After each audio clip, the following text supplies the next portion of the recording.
good? What's good? What's good to the Just Do family? Salute. We got another one back with another one, man. Y'all already see the title. Y'all know what's going on. I know what time it is. Let's talk about it. Y'all hear my son in the back. Don't. Never mind him. He cat. Give people a couple minutes. Let a couple people get in here, man. We could chop it up.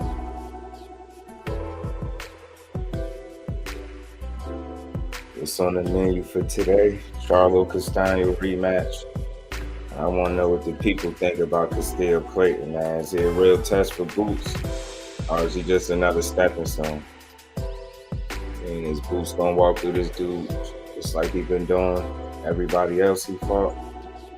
Or is he going to finally get tested? Man, that's the question, man. For me, I think Boots going to hurt Castile Clayton pretty bad. I think he gonna beat that boy ass. Yes, you are. Miss Short, you on time today. Thank you. Appreciate you. I gotta shout you out actually for you be saying I ain't say nothing to you in the chat. Y'all do your boy a favor, man. Smash that like button for me as y'all come in, and y'all let me know what's on y'all mind. What's good? Who y'all got winning this rematch? Y'all got Charlo or Castano winning this rematch, man.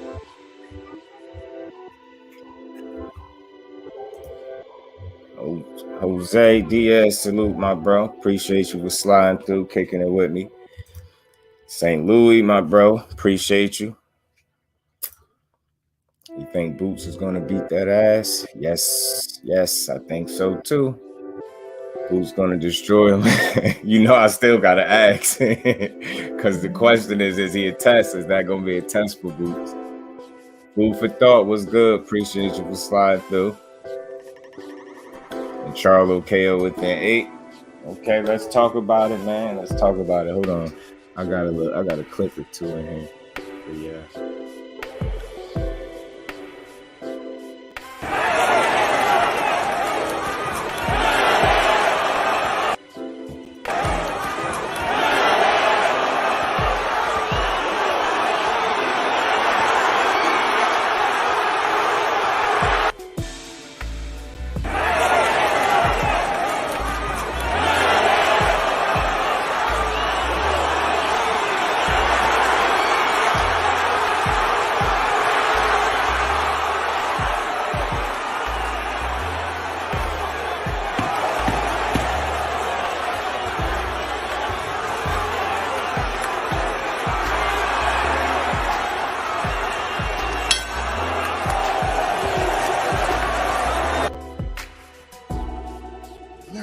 Charlo pushes himself to the brink, and with Derek James leading the way, Charlo looks to once again have his hand raised in victory on June 23rd.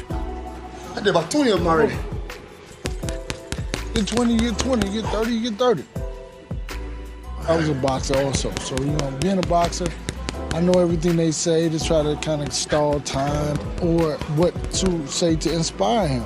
Go, champ, let's go. What do you want? Let that motivate you. And so that's something just to keep him going and to get him going, because no matter how hard he wants it, how bad he wants it, every now and then you get tired. You got to push through it. Being great hurts. So let's go. Come on. You want to be champ again? That's what it's going to take to get it. I could continue to train the way I did today and the way I've been training. Shake them legs out. Come on. And just keep winning and prevailing every time. It isn't over when I clean out the division. There y'all go, man. That's a little action for y'all, man. I don't know.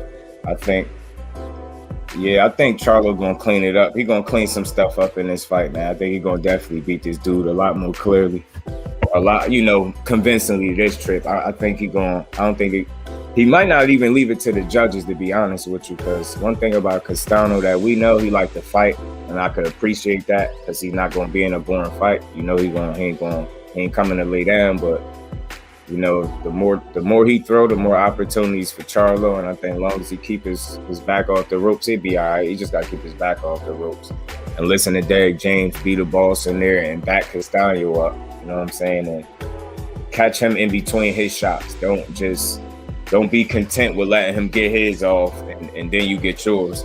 Y'all give me 2 seconds. 2 seconds, people.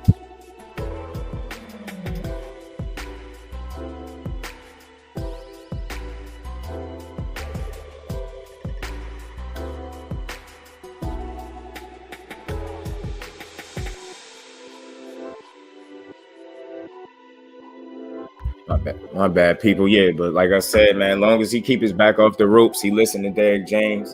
Don't complicate the fight. Don't make the fight harder than it has to be. And as far as Castano, respect to him. He a hell of a fighter. He brought a hell of a fight the first trip. You know what I'm saying? I think honestly, you know, I'm not to doubt him, but it's gonna be hard for him to have another performance like that. To repeat what he did against Mel in that first fight is gonna be hard to top, in my honest opinion. I'm not saying he can't do it, but I am gonna say it's gonna be extremely difficult for him to have that type of performance again. Like he struck lightning in a bottle in that first performance, and I truly think that was one of the best, if not the best version of Castano, and that still only got him a draw, if y'all get where I'm going. So, and then you look at Mel's performance, and that had to be probably one of the worst performances of his career.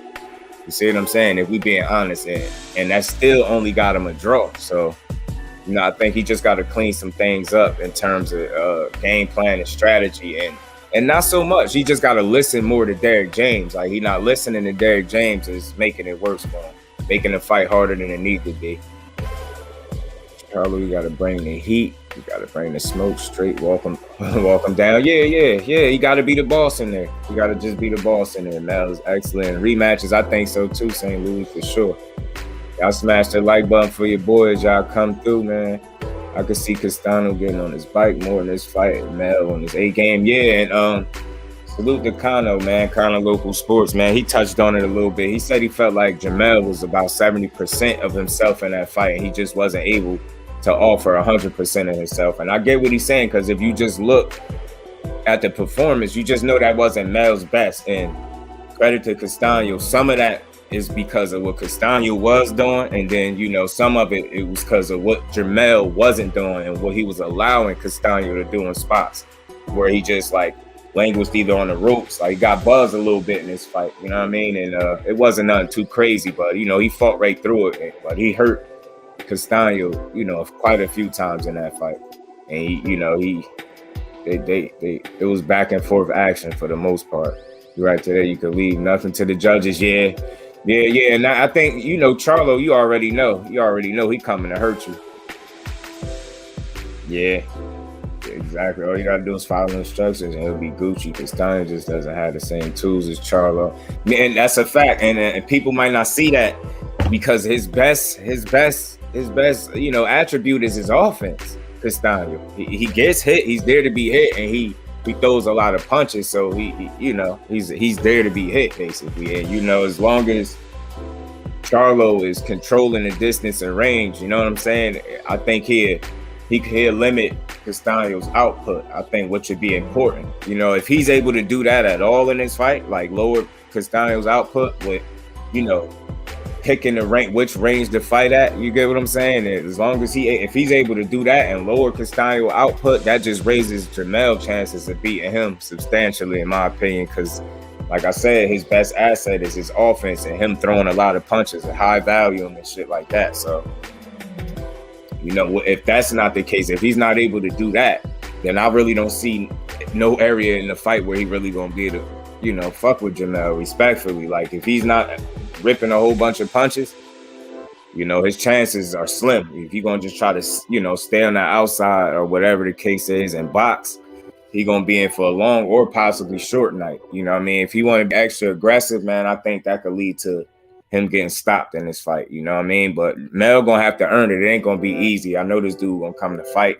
He got a belt too. He ain't laying down. He fighting for undisputed as well. So when you factor that in, man, both these dudes is definitely looking to make a statement, man. They gonna come and try to show up, man. Castano's the same fighter he was. Being pushed back, that's a fact. He just stops throwing punches. Now keeps moving him back. It went easy. That's a fact. And then to your point, St. Louis, you know how you know what you talking about? You know how I know you know what you're talking about? Because what do you think Derek James was telling him? That same shit you saying. Back him up. Do not let him back you up. Why do you think he's telling him to back him up? For that same reason right there. Because when he's being pushed back, he's not the same guy, man. And he just shells up and he's there to be hit. He get punched on a little bit. Johnny Cuse, salute, bro. Appreciate you for sliding through. Yeah, man. So that's key in this fight. It's not like Charlo got to make a whole bunch of changes. He really don't. He really don't. He just did some things where he just allowed Castano to be more successful than what he should have done, and that's just being real. And you know, salute to Castano. He's a hell of a fighter. He could fight too. You know what I mean? It take two to make a hell of a fight, a great fight, and that's what we got. But I'm thinking Charlo gonna win more decisively this trip, man. I see him. You know, man, closing this chapter out strong, man. And I think if it's any indication of as to how he did against Tony Harrison in a rematch in terms of him being successful, then I don't see why, you know, he won't do, you know, just as good, if not better, in this rematch against Castano, man. I ain't saying that Castano got no chance, but what I am saying, I just think we all know who the much better fighter is, man. And, you know, I think Charlo is definitely going to show that in this fight. This rematch, he definitely going to show that he the man for sure. And as far as Boots, man, so what y'all think about Boots being tested? Y'all think Castillo, Clayton, how much do y'all think this going to be a test for Boots, man? Because that's what we all looking for. We looking for Boots to be tested, right? Yeah, please just do a favor, go back and like the video, please. Y'all always say go back. When they in the chat, they don't have to go back. They can like it as they watching, I believe. Because I don't, you know, that's how it is for me. If I'm missing my chat, I don't have to leave a video to like it. You can like it while you're watching. Appreciate you, though. Appreciate all y'all for stopping through with your boy. But yeah, man, I think Boots is this gonna be his coming out party. I think he gonna really hurt Castile. Clayton, respect to him. He can fight. He is skilled. I should have got some clips of that dude to show y'all. Probably still could, but Castile Clayton, man, he can fight. I seen a little bit of him. I went back and watched that Lipinets fight, and then I seen some highlights. I ain't gonna watch individual fights. I ain't gonna lie to y'all, but I seen enough. I mean, he definitely could fight.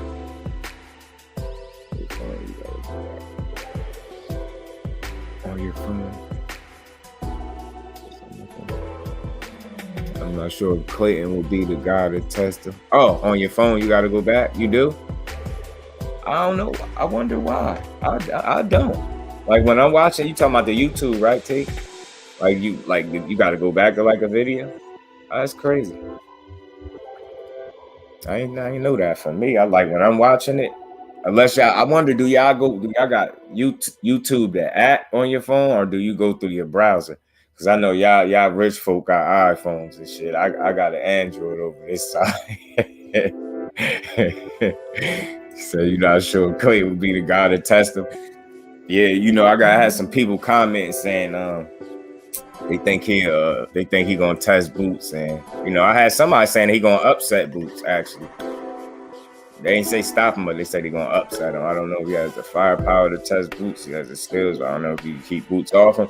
And I think St. Louis, I think that's what people not factoring in. It's one thing to have a boxing skill, but we all know in this sport, it's the hurt business. And if you can't, damn, I ain't realized that you had to leave the chat to like the video, because I don't ever have to do that when I'm on mine. I'm gonna show you when you get here. Man, fuck iPhone, I'm just drop the link to you know how much he hate typing. Yeah, my boy hate typing. But yeah, man, yeah, I don't think he gonna be the one to test him either. I just think he gonna be the one that Boots gonna make an example out of respectfully. Like Clayton gonna come to fight. I don't think he gonna lay down. He undefeated too. And so I know he gonna come to fight. He can fight. He got some boxing skill, but man, Boots just on another level, man. I ain't straddling no fences no more, man, with predictions. I'm either gonna be real right or real fucking wrong. I ain't playing the in-between game. Fuck it. Mel versus Castano fight this weekend, y'all. Man, this fight snuck up on me. That's good, Johnny. That's why we here, man. That's why I'm here, man. That's why Just Do here. We had to talk about it. I thought it was fitting because it's right here. It's right here. I might do another video on it, like a prediction, final prediction video or something like that when they get closer to the fight. Boots a young bull from Philly, yeah. And he just mentally locked in with the right people around him. Like, that shit's scary, man. I honestly think Bootsy has all the gifts and he can crack. Yeah, he gonna hurt some shit. So do. But back to Boots, I think Boots is gonna have a field day with this guy. This is gonna be more like a pop quiz for Boots. Yeah. Oh, not a test, huh? Johnny Q. Violent and Mofo, huh? I'm trying to figure out where's the promo. Oh, you talking about the promo for Boots or the home card like Charlo Castano? The problem with Boots is going to be getting fights because nobody's going to want to fight him. Yeah, that's true. I mean, that's been that, but you know what the good thing about that is now, Jose, for Boots, that's already been the problem, and I think mentally he's conditioned, and him and his team and his pops to deal with it. So, and it's been going on for so long through these 28 fights that this dude, you know what I mean, done got under his belt, and it's like, it's only so much longer that can go on because he keep winning. And with this being an IBF title eliminator, it's like, I mean, you get what I'm saying? It's only so many fights that can happen without him getting a title shot. But I do want to see, Big Fish and Crawford get in there first. And then anything after that, once I get that, any fight in the welterweight division is a go for me. Like, far as the top dudes mixing it up, I don't care. I just want to see, Crawford in them first. Crawford instance. Promo for this card, period, for real. Well, yeah, I feel you, St. Louis, but you know what? Whether we big or small shit, that's what we here for. You know what I'm saying? We here to do that shit. We could promote that. We could promote the hell out of it. I feel like he has not been much promo for a lot of fights lately at this point. I would promote something. Yeah, that's what we here for. We could push it. Damn sure could. Flood it. Right, so cards, some good fights, yeah, because you getting Castano and you getting a rematch for undisputed, and you getting an IBF title eliminator, and it's gonna be Boots coming out party. I think he gonna hurt some shit, man. I don't think Clayton gonna win a round. I think he gonna compete, but depending on what his chin like, it's gonna determine how long he lasts, yo. Because if his chin ain't good, he going to sleep. My boy T was good. What's good, Cap? Just had to come kick it with y'all about this. Tim, salute, bro. Appreciate you for stopping through. Queen, salute, Queen. Appreciate you. We're kicking it, man. I'm in here kicking it with the family, letting them know that I think Boots is gonna be ready to catch damn near a body. It's like he said, Mr. Catch a Body. What is it? He 28-0, 26 KOs. It'll be 29, 27 after that fight. I'm pretty sure of it. I just don't see dude having much for him. And it's like I don't need to see too many fights from Clayton to know that he ain't gonna be able to deal with Boots.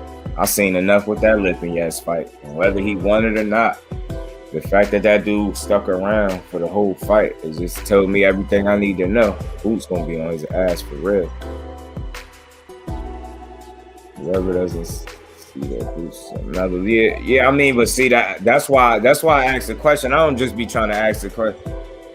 My bro Crush, salute, bro. Appreciate you for sliding through. I don't be asking the questions just for the hell of it. Like, it's a real question. Is it going to be a test? Because that's what people want to see. And you got some people that say Boots overrated. I heard that so many times. Before Sean Porter said it. Before podcast Porter opened his mouth about it.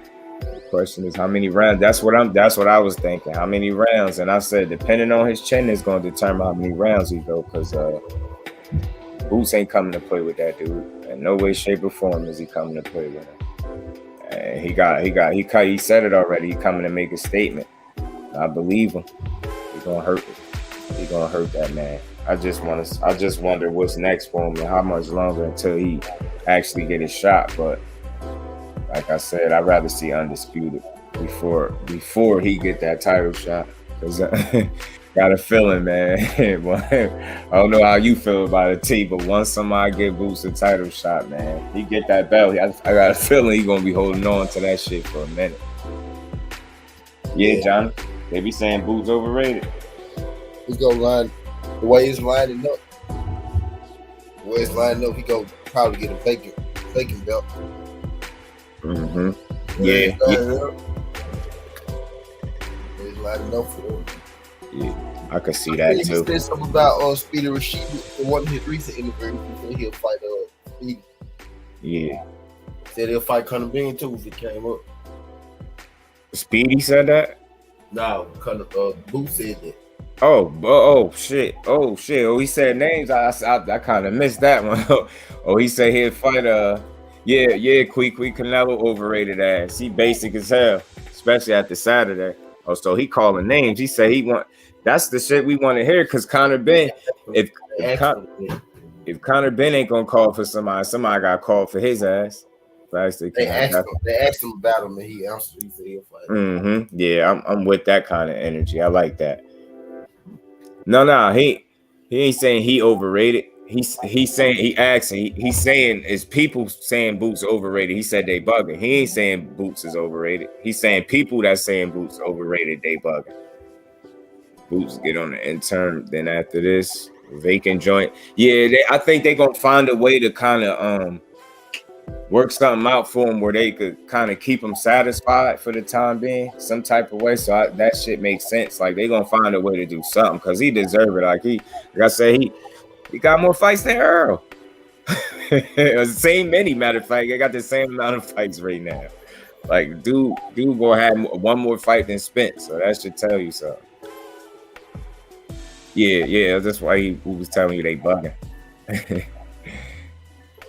Canelo, salute, bro. Appreciate you for sliding through. Okay. Yeah, nah. She's stupid. Nah, we all in here. I think we all feel like we know what we see when it come to JARON Boots Ennis, man. I don't think it's no hype about him. And I think something that people gotta factor in when they speak about him.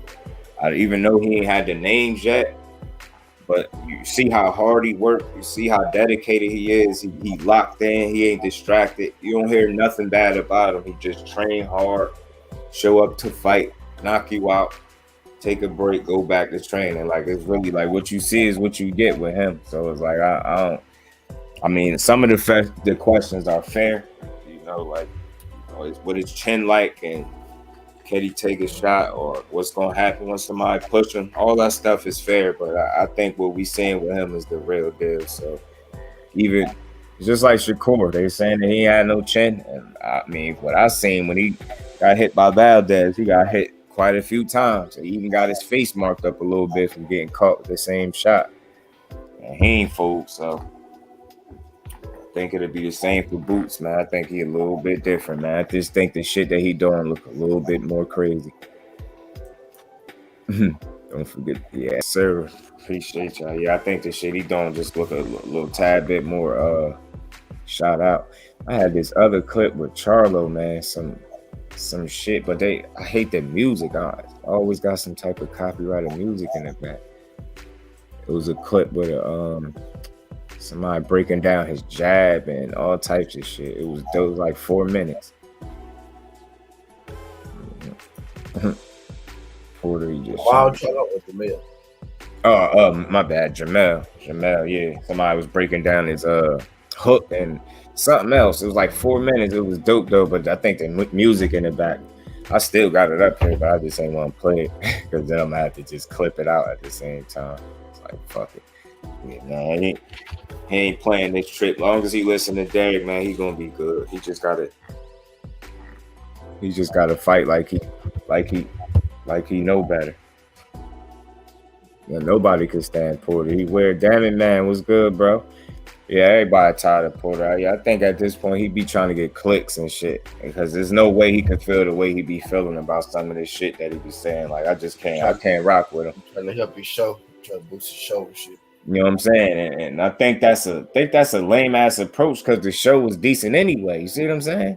Respectfully, I think his shit is decent. I think it's cool how he ain't go like outside of who he been rocking with you know what I mean, to do this shit. So I think that's dope. But he you know, now you like not clickbaiting, but Not clickbait, but you saying shit for shock value type shit. That's what you doing. See, Mel is winning. Yeah, I think he ready. I think he ready, Johnny. I think so. I think he ready. Try to copyright disclaimer at the end of the description. Yeah, I appreciate that, Quick. I'm gonna start doing that. I've been meaning to do that because you know who brought that to my attention when I was watching their videos, BFTB. I seen that he got it in there, and I don't see that he be having no issues with that. So I'm gonna try that for the next trip, definitely, because it's like, yeah, they be saying like it's educational purposes. You know, we be in here cooking and teaching. You know what I'm saying? I'm gonna definitely do that. Can't believe you did that. Sell out his own people. Yeah. Sell out his own people. Case of boy, y'all crazy. Porter is a Benjamin Button ass cop. Yeah, stupid. With them big tie wearing ass. Y'all crazy, yo. Y'all about to start. Y'all about to start. Y'all know K in here. I'm already half high. Y'all bugging. Fuck with his podcast. Yeah, that's not. Once he start. Hold on, yo. Give me 2 seconds. Yeah, he tell you go hold me down for 2 seconds. Let me run outside. I got you. David, man. What's good, pimp? What the hell we talking about? Talking about Jermaine. He said Jermaine make the correct investments. We all see Castano fights one way. Charlo more versatile. my fight prediction with Jermaine and Castano. I said Jermaine gonna break him down. I don't think he gonna stop him though. I think he gonna beat him up, but I don't think he gonna get stopped. Castano, Jermaine can hurt Castano when he when he punch him, but Castano he shell up a whole lot. You know what I mean? I think it'll end up looking like Errol Spence and Michael Garcia or something like that before I see, Castano getting stopped. And then in the same breath, Errol Spence could have stopped Mike, if he pressed the gas on him. But I don't necessarily see Jermaine stop him. I think Jermaine gonna beat him up though. I think he gonna decisively beat Castano up. I think he gonna make the adjustment this time. Really, if he just keep it back off the ropes and he fight in the center of the ring, like I said in my predictions, the more he fight in the center of the ring, the better chance he got to win. And he do good in rematch. He did good in his rematch with Hunter Harrison, and he was coming out for loss. So I expect him to do well in this rematch. You know what Appreciate I mean? you, bro. Yes, sir. Yeah. Yeah, for Jamel, man, he ain't even got that much to fix, and I don't want to sound crazy. He just don't. It's a matter of listening to his coach, keeping his back off the ropes, keeping that shit in the center of the ring, and not waiting for Castano to get off before he get his shit off, because he was doing that in spots too. And that's why dude was having success. Mel was waiting for him to finish his shit. Then here, you know what I'm saying? It's kind of like trading combinations type shit. I think with that dude, it'll serve him best if he could catch him in between one of them shits, because he like to throw them 3 to 4 or 5 punch combinations. Like he crazy, he do that shit every fight. Castano, he let his hands go. One of the bosses was just talking to you. Canelo ass, I had to walk away from her ass. Yeah, she riding with him, she got shut up. I don't even know who your boss is, but tell her to shut up. Tell her just do say shut up. What she say? Her boss. She says she had to walk over one of her bosses talking about Canelo ass. Yeah, a lot of that shit. She probably one of them people that watch just when it's a big fight. Like, it's something about casuals. They know how to catch whatever the big fight is. They know how to go catch it. And I guess that was her version of a big fight. And we got his ass whooped. Porter be wearing Fury old ties and pocket squares and shit. Yeah, the chick took a shot at him on TV. She said, "How big is your tie gonna be this time?" He said it's gonna be a nice size, regular size. He almost like it bothered him for a second. He tried to play it off. She dissed him, big tie. Then he did when he got the tie, some big red shit. Shit was big as hell. $3,000, but them suits be weak. He had a DSG suit on, that two-tone suit. That shit was weak as fuck. I don't care if it is DSG. That shit, that ain't it. That ain't it. Porter just like you He try had a to. weak ass DSG suit. Yeah, you seen it? You peeped it? Yeah, Yeah. that shit on one of them fights. I'm like, nah, bro, that ain't it, DSG. I was with you with the t-shirts with your logo. I like the little DSG logo. That's cool. I'm with that. I could rock a hat and all that, but nah, not with that. Not that other shit. That's shiny, and it's shiny shit too. Stupid ass people still backing. Yeah, you know what's interesting, yo? You know who I seen backing him that I love is she box. Clarissa. I be wanting to know what's the disconnect like between the fans and the ones that actually compete. I think that's the angle they come from. Like, I don't think they be factoring in the drugs like we do, yo. I really don't. I don't think they like the ones, not all, but some that compete, even as some of the top fighters, like when they talk about that dude, you would think he never did nothing. Like, it's like, I don't know. I just can't. I don't know. It's just like they don't. That shit don't bother them. The shit he did don't bother them at all. You know what I'm saying? But shit just weird. Cause I just came across a post with Clarissa, and she was posting something with Canelo, talking about Canelo. I forgot what she said, but she was in support of him. Did you see Valpez's face? Like he train ran on him. Yeah, I knew his face was gonna look like that too. And your boss was talking about Canelo was cheated, and I asked her if she wanted to meet me outside. You stupid. Yeah, she dumb if she said that. Sliding down, appreciate you, bro. Yeah, man. He just gotta make them simple adjustments, yo. And, if it was any chance that he wasn't 100% of himself in that fight, I just don't expect that to be the case this trip. I think he didn't do the best he could do, and Castano did. I think that's really how I look at that fight. And Castano, even that being his best, I was like his best fight, he still didn't win. It wasn't convincing enough, regardless of what people think, trying to say they think he beat him. I don't think so. But I think that's gonna be the difference, man.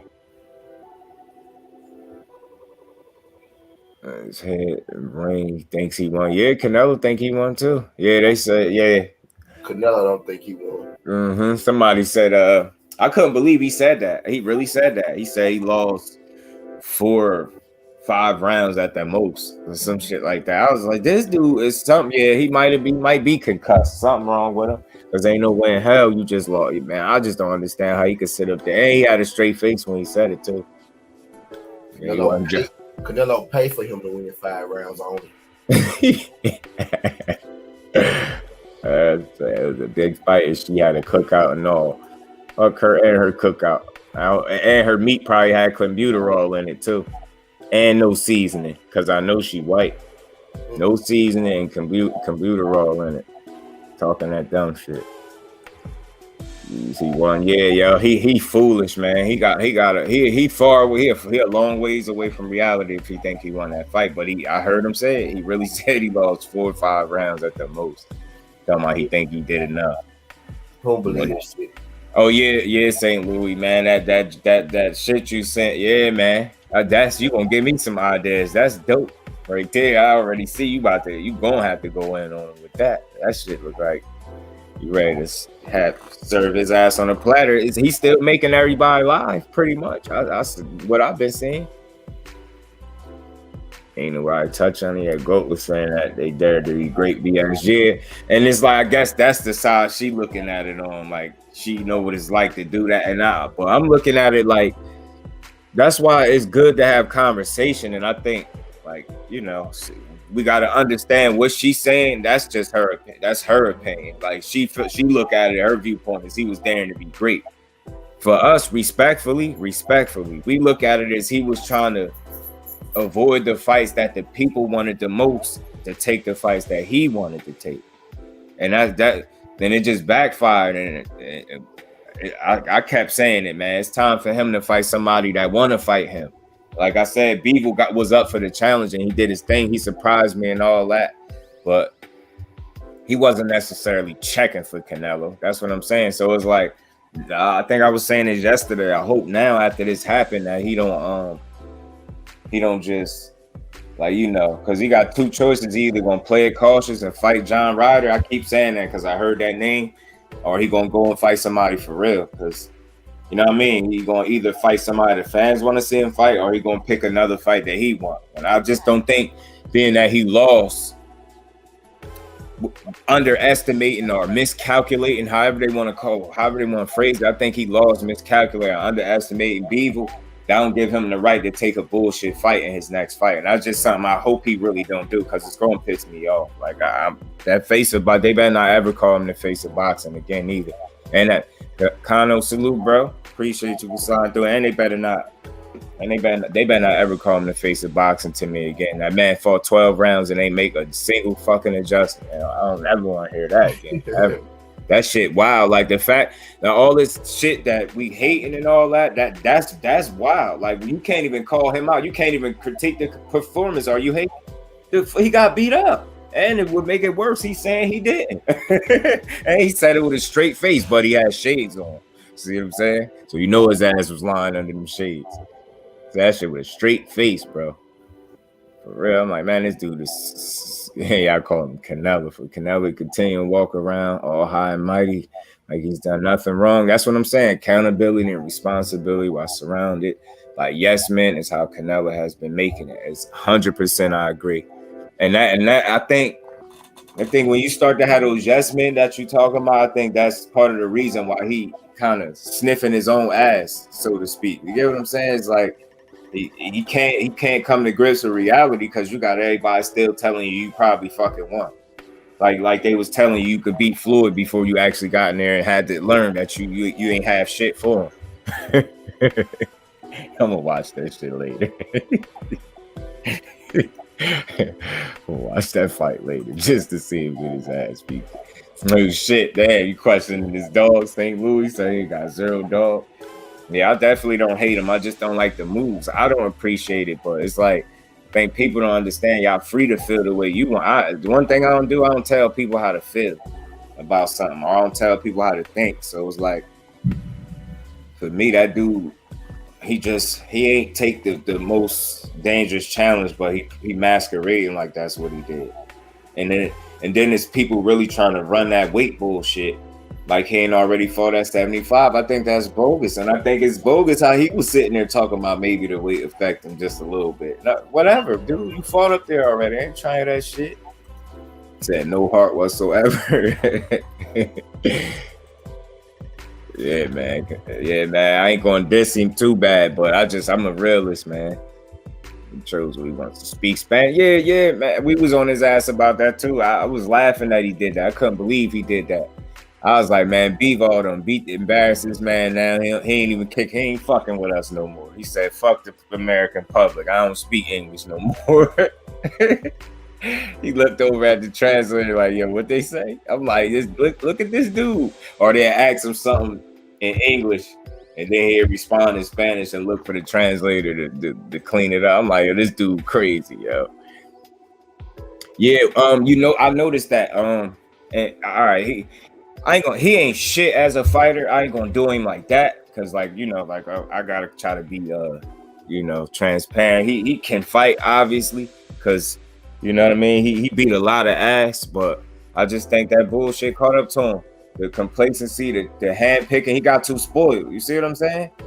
That's what it was. He's spoiled. Like, you know what I mean? He spoiled doing whatever he want to do, pick whatever fights he want, getting the paychecks. What was his incentive on stopping the bullshit? You get what I'm saying? Now, maybe if it was truly a lack of buzz was led to like maybe some low sales or some shit like that, then maybe this might be a sign for him, because it would be like a double L, because he took a loss and nobody gave a fuck about the fight, but they gave a fuck about you losing, if you get what I'm saying. Like, so they on his ass about him losing, and maybe that shit didn't do well. The numbers, I don't know.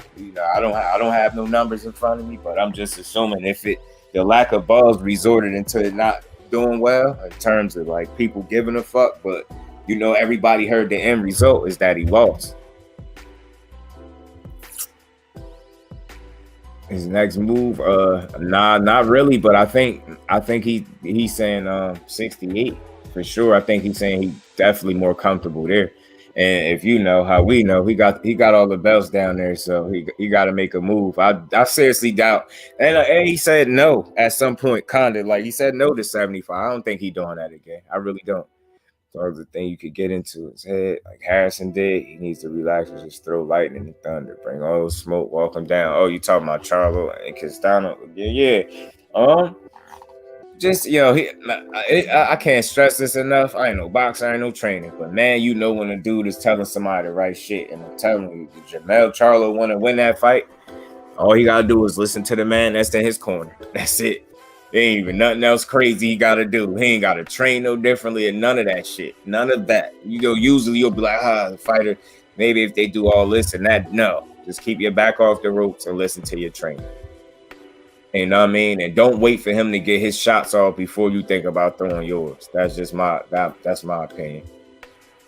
Like, you dare to be great when you already was a champion of the division. How's that day? Yeah, that's what I'm saying, Kay. And then when they saying daring to be great, you got to think like in terms of the way they're putting that or framing it. They're saying it like dare to be great, like that's your first time up there. No, you wouldn't test the waters up there before, bro. And not only did you test the waters, you got a knockout. You got a fucking knockout. Now, we ain't got to get into how you got the knockout, who was against. We all know it was a faded Kovalev on a quick turnaround that was beating you, arguably, probably beating you, and then you got him out of there in the 11th round. Took you 11 there. So, I mean, I'm not trying to hear that daring to be great shit no more, man. Like, I know, like I don't know definitively, but I'm gonna say it's safe for me to say that I think that they thought they seen food over there, man. I know I was saying this yesterday, but that's what it was. Like, I'm telling you, and I think that's what him and his team sat around. I mean, you got to think he had a choice. You got Charlo, Benavidez that way. Then you go the way of Beagle and supposedly Golovkin. It's clear as day. I mean, part of me starting to feel like Canelo maybe know what his limitations are. You know, he ain't gonna say it, but I mean, we kind of seeing it. Look what we just seen. It's a reason I think he just not fighting people, and I don't think it got nothing to do with being scared. I just think he might really know his limitations, and maybe that all them fights starting to add up, man. I was saying that I really do. Dude had a long ass career, man. He had a long career. And in terms of boxing shit, he old. You know what I mean? And you know, from how early he started to now, he's 31. That dude got what, 16 years as a pro? With 61 fights. Both brothers honestly are great, yes, but they have to be great. Be that aggressive in the ring, not outside. Oh nah, I'm with you on that one. I'm with you on that. Yeah, man. After seeing that little incident with Big Charlo and Benavidez, I definitely want to see that fight. I do. And T, then you touch on something earlier, yo. You said that boy, so he turned down smoke with Andre again. T. Yeah. Oh yeah, he did. Yeah, he did. His team, Samson said that they're not looking at an Andrade fight because he in the WBO, and they're not looking at the WBO. Although Canelo got the WBO too. So it's like, if they not doing that, what the hell they gonna do? Like, that's the crazy part. Like, what the hell? Are you fighting dude? It's a title. I don't know what the hell they be trying to do, bro. I really don't. That shit is bogus. I was like, I don't know what the fuck they on. What the hell, man? That shit weird. Yeah, but yeah. I mean, say the aggression for the ring for sure, man. Because I didn't like how it looked. I definitely seen the other angle with Benavidez push Charlo. He got an answer for that, and I would rather see him do it in the ring, not getting into no shit outside. Yeah. You make a good point, St. Louis. Yeah, he lost the second time around. Yeah, moving backwards. You could say chasing greatness to a certain degree, bro, but man, fuck all of that, man. Let's call it what it is. You thought you had one. You thought you had one. You was like, you know what? I ain't gonna fight who these people want me to fight, because you know who the people want you to fight. You know what I'm saying? But you was like, I'm gonna just continue to fight who I want to fight and get paid doing, and it backfired. Had them shades. Yeah, they both running around with them shades. Like, yeah, I won. What y'all talking about? Prove it. Yeah. Right? What the hell he talking about? So we don't like Canelo, Will Cash, so Mives, but we talking about Charlo Benavidez move it. Oh, we saying we like their moves. No, we don't like how Canelo move, because far as in terms of the jumping divisions are going in or around the fighters that people want to see you in there most. You see what I'm saying? Like, it's fights that people, and again, just to be clear, like these fights that the people truly want to see, that we feel like might possibly be the most dangerous fights for him. At worst case, he in a 50-50 fight. See what I'm saying? It's like, it's no guarantee that any of these dudes that we want to see him fight will beat him. It's not 100% guarantee. It's just not. But it's still worth seeing. But I tell you what, it ain't 100% guaranteed. But after what I seen Saturday, I think an argument could be made that it's possible that these fights might not all be 50-50, based on his game plan and strategy. If you bring that in there with, I don't see that the way he fought Beeble. Not saying he'd fight somebody else like that. He ain't gonna fight Charlo or Boo Boo or Benavidez, but he bring that style of fighting with that strategy, I think, to fight any of them other top dudes. I don't think he'd beat them either. He went out there fighting someone like an amateur. But nah, to your question, do I like I don't Boo Boo, I think he got bad advice in the past in terms of things in his career, but in terms of how he moved, do I have a problem with it? No, because I know Boo Boo want to fight dudes. I know this.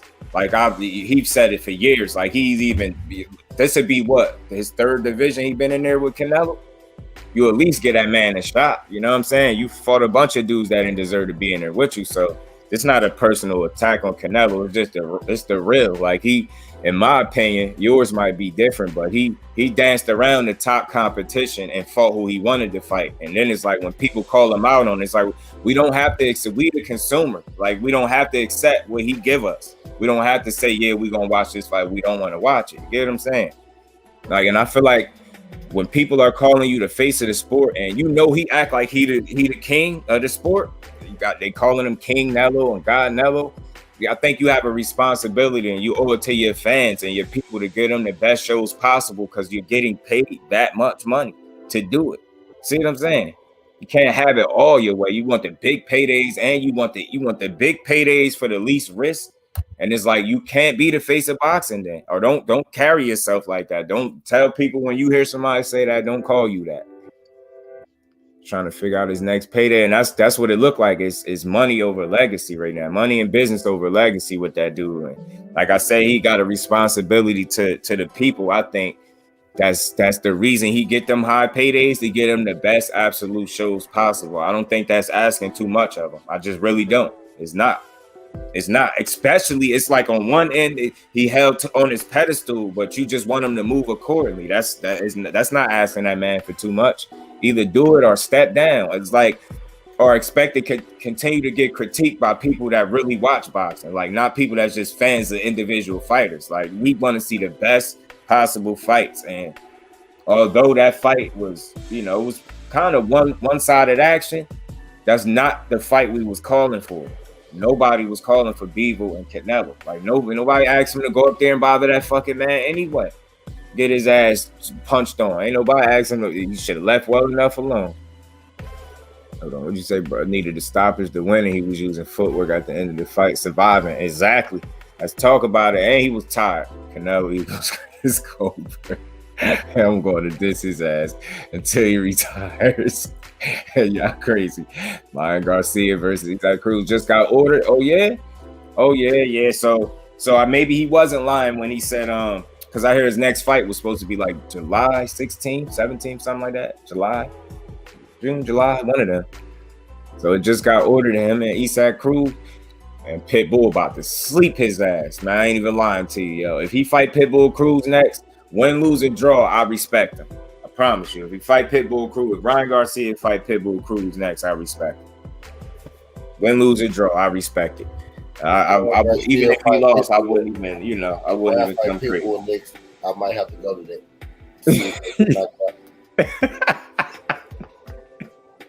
He said I might have to go to that because I'm telling you, man, oh man, steroids, signs of weakness. I'm telling you, man, he got some questions to answer, man. Got some questions. That man got some questions to answer for real. Sugarfoot, yeah, man. We about to have another memorial service soon. Yes, sir, because he going to be on his ass. All those wins don't mean shit when you cheat. Nah, that's a fact. But it's like they don't want you to really call that out. Ghost, for real, they fighting. Yeah, he said it just got ordered. So what is Charlo doing that is great? Why are we talking about Canelo? We talking about Canelo because he just fought, bro. Don't take it too personal. Are we holding him to a greater standard? Is that it? All right, let me try to. I don't know what point you came in at. So we talking about how y'all hold Canelo yeah, for a higher standard. Yeah, exactly. So I'm being here with that reverse psychology shit like you smart in the room. Drop the link for this nigga, man. You want to come Will Cat, Will, whatever the fuck your name, whatever your name is, bro. I got time today. Yeah, my boy said you free to click the link, my boy. Yeah, but I don't think it's a standard that we hold Canelo to. I think it's a standard that you got in boxing, you got boxing fans, and then you got people that are fans of fighters. So a lot of times when we speak of Canelo, you usually have somebody that's a fan of him directly, usually coming to his aid, and it's like it becomes like real tit for tat. It's just like everything you say, what about why you not saying it about Jamal Charlo didn't just fight? You get what I'm trying to say? Canelo just fought. That's why he would be the hot topic right now. You would think so, right? You get what I'm saying? It's nothing personal, but his fans hold him to a standard that when we ask him to move accordingly to that standard that his fans hold him to, they have an issue with it. So instead, they come to his defense and they try to get us, or they want us to be cool with him being taking bullshit fights for big paydays. Like we don't gotta. So what I'm saying, as a consumer, we don't gotta deal with it. Like, and just be honest. If you a Canelo fan, you probably are. Did you want to see him in Beaver? Was you asking for that fight? And that's what I'm saying. He got business still at 68. Let me show you how selfish he is and how he duped the people. You just won all of the belts at 68. Instead of defending those belts or allowing somebody to compete, for those titles or whatever it may be, you want to try to hold up 68, put that on hold because you basically hold the keys, and move your ass to a division nobody's asking you to move to, and fight somebody that nobody is asking you to fight. You get what I'm trying to say? That's how selfish he is, but he wanna pass that bullshit off as legacy. It's not legacy. It's handpicking. And I ain't gonna disrespect Beaver and call him a cherry pick, but it's a handpick. Fight somebody that wanna fight you. Demetrius Andre been calling that dude out for how many years? And he'd be in his third weight class with him, and he ain't even explore a possibility of fighting this dude. He sat in front of an audience and told people Demetrius Andre, a former Olympian, is a horrible fighter. The same dude that fought Fielding, Durham, and fucking Callum Smith. I hate to sound like a broken record, but I ain't giving that dude no breathing room, man. He be moving crazy. And when you get in those paydays, again, like I'm coming from we the consumer, right? Nobody asks for a Beaver fight. You get what I'm saying? We don't have to accept that bullshit. It's like he want to pick who he want to fight, but he telling you got to support it or else, because I'm chasing legacy. That's not legacy. You handpicking, that's bullshit. You shining shit up and telling us it's gold, man. That's what Canelo is doing. I don't hold him to no higher standard. To me, in my honest opinion, Canelo, what he's improved on since losing to Floyd was his upper body movement, head movement, maybe. Outside of that, if I'm being honest, I didn't see much of an improvement, which is why he probably staying away from certain styles. Maybe he know his limitations, or he just don't want to get embarrassed by a certain particular style or fighter, or both. I don't know. Stormy B, what's the salute, OG? Yo, what's good? What's going on? Hey man, I'm just here for the roast. Can I get a plate? And you always welcome, bro. Oh, much respect to you, man. I'm just on my way home from work, listening to you guys cook, and hey, you're saying some things that are very true, especially when you talk about legacy over, what's actually being perceived as legacy. Because this guy, listen, man, at the end of the day, he's basic. Mm-hmm. He's basic. And even his own countrymen, you know, legends from the past, you know, they have their criticisms of him. Mm-hmm. It's almost like someone anointed him in a particular role at some point, and they thought that they were going to implement that with the fight that he had with Floyd, but it didn't work out that way because Floyd was still more than capable, even at 36, going on 37 years old. And he couldn't deal with Floyd. He couldn't deal with Arasandi Lara. Yeah. He couldn't hardly deal with Austin Trout. Mm-hmm. So what they've elected to do is make certain that they avoid boxers. You know, 100%. Complete boxers. See, that's one thing to be able, it's not just Floyd's style, but it's a technically proficient fighter that is his Achilles. But guess what? There's something else that is Achilles, and it showed up Saturday night because Bivol is not a great boxer. He's not. Speak on it. But I'll tell you this, there are some other Mexican fighters out there that he need to get his ass in the ring against, his own countrymen, and they'll have him for dinner. Yeah. He is basic, and that's what they're trying to skirt tail around. But Bivol beat everybody to the punch because he's not a great boxer, but he showed you how to do it. Exactly. He showed you what discipline could get you against Canelo, or when you actually going in there to win and not be an opponent. And I think him and his team, they felt like they had one. They thought Bivol was some type of food on the plate. I think they looked at them 19 fights being inexperienced, and I thought they was going to be able to take advantage of some things, and it backfired tremendously. And I feel like for him to be for the people, just for the ones that think he the face of the sport, for him to fight 12 rounds and get pretty much dominated and not make any adjustments for 12 rounds, that should tell you, so there's no way you could be the face of the sport. Fighting is limited, is what he showed. That was amateurish, as my boy T said, in a way. It's like you shot your load within the first 4 or 5 rounds, throwing nothing but power shots that would land mostly on this dude's arm. And it's like you figure with 60, that was just 60 first fight. You should have showed a lot more intelligence and ring IQ than what you showed that night. And it's like, I understand Bivol got some things, you know, he possessed some things that gave him some trouble, but he showed no ability to make an adjustment. And I question his corner as well. This great Eddie Reynoso, that, you know what I mean? This great trainer he's supposed to be. What adjustments did he tell his fighter to make? I just didn't see it. I didn't see it at all. Now check this out, just to add to what you're saying. I'm gonna make some more people more butthurt behind these comments, but they can just run to the corner drugstore and get them some Preparation H, because this is the thing about all of that.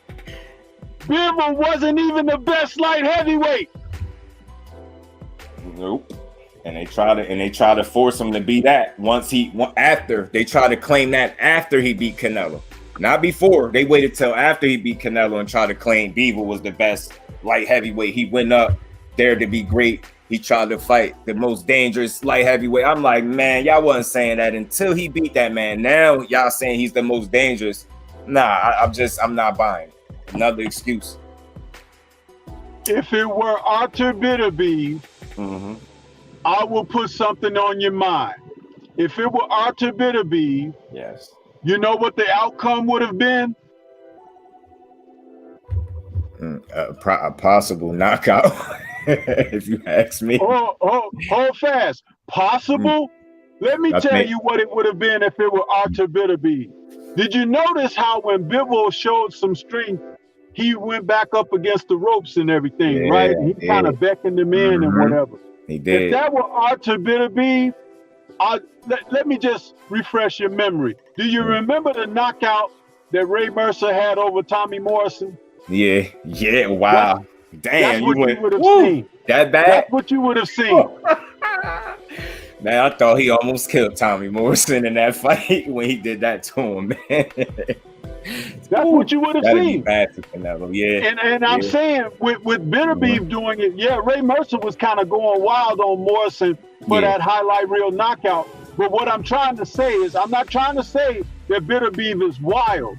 Yeah. But what I'm trying to say is, ask Marcus Brown about Arthur Bitter Beef. When he went back up against the ropes, what the hell happened to him? Yeah.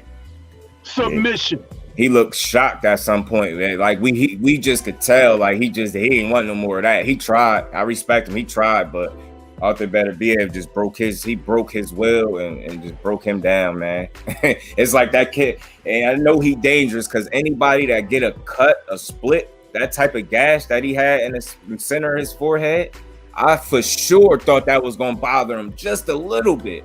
Man, that dude started fighting harder. It was like that cut was a bad thing for Marcus Brown. You better off him not getting that cut. I seen that man cut, and I'm looking at the blood. I'm like, he gonna have to slow down a little bit. Nah, man, it's like he stepped on the gas. Like this dude, he would have hurt. He would have hurt Canelo. Not only that, Marcus Brown is a natural light heavyweight. Yeah, he is. Canelo is nowhere near a natural light heavyweight. Yeah. And I think we seen some of that Saturday too. Yeah, matter of fact, I know we seen some of that. But I just wasn't letting him off the hook as far as trying to just throw the whole performance, or not saying that he's basing the whole performance on the weight, but I'm not even giving him the benefit of the doubt to say that, because you went your ass up there before playing up, you tested the waters and you got a knockout, which I think led to him building some false confidence, believing he could go up there and strike lightning in a bottle twice, and it backfired. Well, if you're talking about the Kovalev fight, I think Kovalev took a dive. Man, hey, you got actual boxers saying the same thing. I mean, I was once saying the fight to me looked funny. I never seen Kovalev pull his punches. I watched the man fight too many times. I watched the man fight too many times in against much better fighters and respond and take things where when that right hand that hit him late in that fight, the way he crumpled down, that was like fake to me. Yeah, man. It was totally fake. And within seconds, he was up, clapping, holding his hands up, holding Canelo's hands up with this big shit-eating grin on his face, because the money that he made on that fight helped him with his legal problems that he was having. Oh, man. So you just made me feel better about being one of them people, because I swear I was saying it. And I was telling people, even Badu Jack said the same thing. He said, man, that fight was fake. Man, it looked fake to me, man. Absolutely. He was pulling his punches. I was like, where is he? He ain't got no steam on none of his punches. And I guess people kept trying to explain that that's because he on that quick turnaround. He ain't have time to rest. And I'm trying to hear him on that, because it was a reality, but I'm like, it's more to it than that. He don't got nothing on. He's like, he's not even trying to hurt him. It's like you just in there, you get what I'm saying? Sparring. I'm like, what is he doing? Go back and look at certain fighters' careers. Back in the old days, Sugar Ray Robinson, back in 1951, he fought multiple times in the month of December. I think he fought like 6 times or something like that in 1 month. Yeah. Talk about quick turnaround. These guys, man, with the layoffs that they get, yes, he had a hard fight against Yard, but the weight between the Yard fight and the Alvarez fight wasn't that big that he couldn't come out and perform. He took a dive. He took the money because he needed that money, and they promised him an opportunity to fight again. And what happened after that was the fact that he would get another fight, and he got paid. He was able to take care of those legal matters for that woman that he attacked, and he attacked her dog. They paid the press off to keep his name out of the press, the negative press. Listen, man, there's plenty to be said here. Yeah. Plenty to be said. Yeah. And I'm familiar with those things too. Yeah, because he did have some trouble, and he hit a woman. He was on a little roll for a minute, getting in trouble, wasn't he? He had a few things going on with him. He liked to drink. Yeah, I believe. He had a woman that he assaulted. He had the woman that he assaulted, and he was like stalking outside of her home. He had the woman on the plane, that he did something to. Yeah. The injuries that woman that he stalked, the injuries that she had, you know, she had nerve damage in her neck and everything, and he kicked and beat her dog. Listen, man, he's not a nice guy, okay? But in the Canelo fight, he punched at Canelo like Canelo was a hot stove, and he was touching the stove to see how hot it is.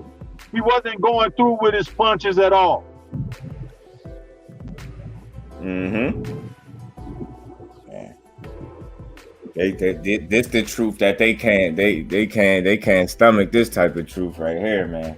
This get the Canelo fans sick, man. Telling you, they can't take it.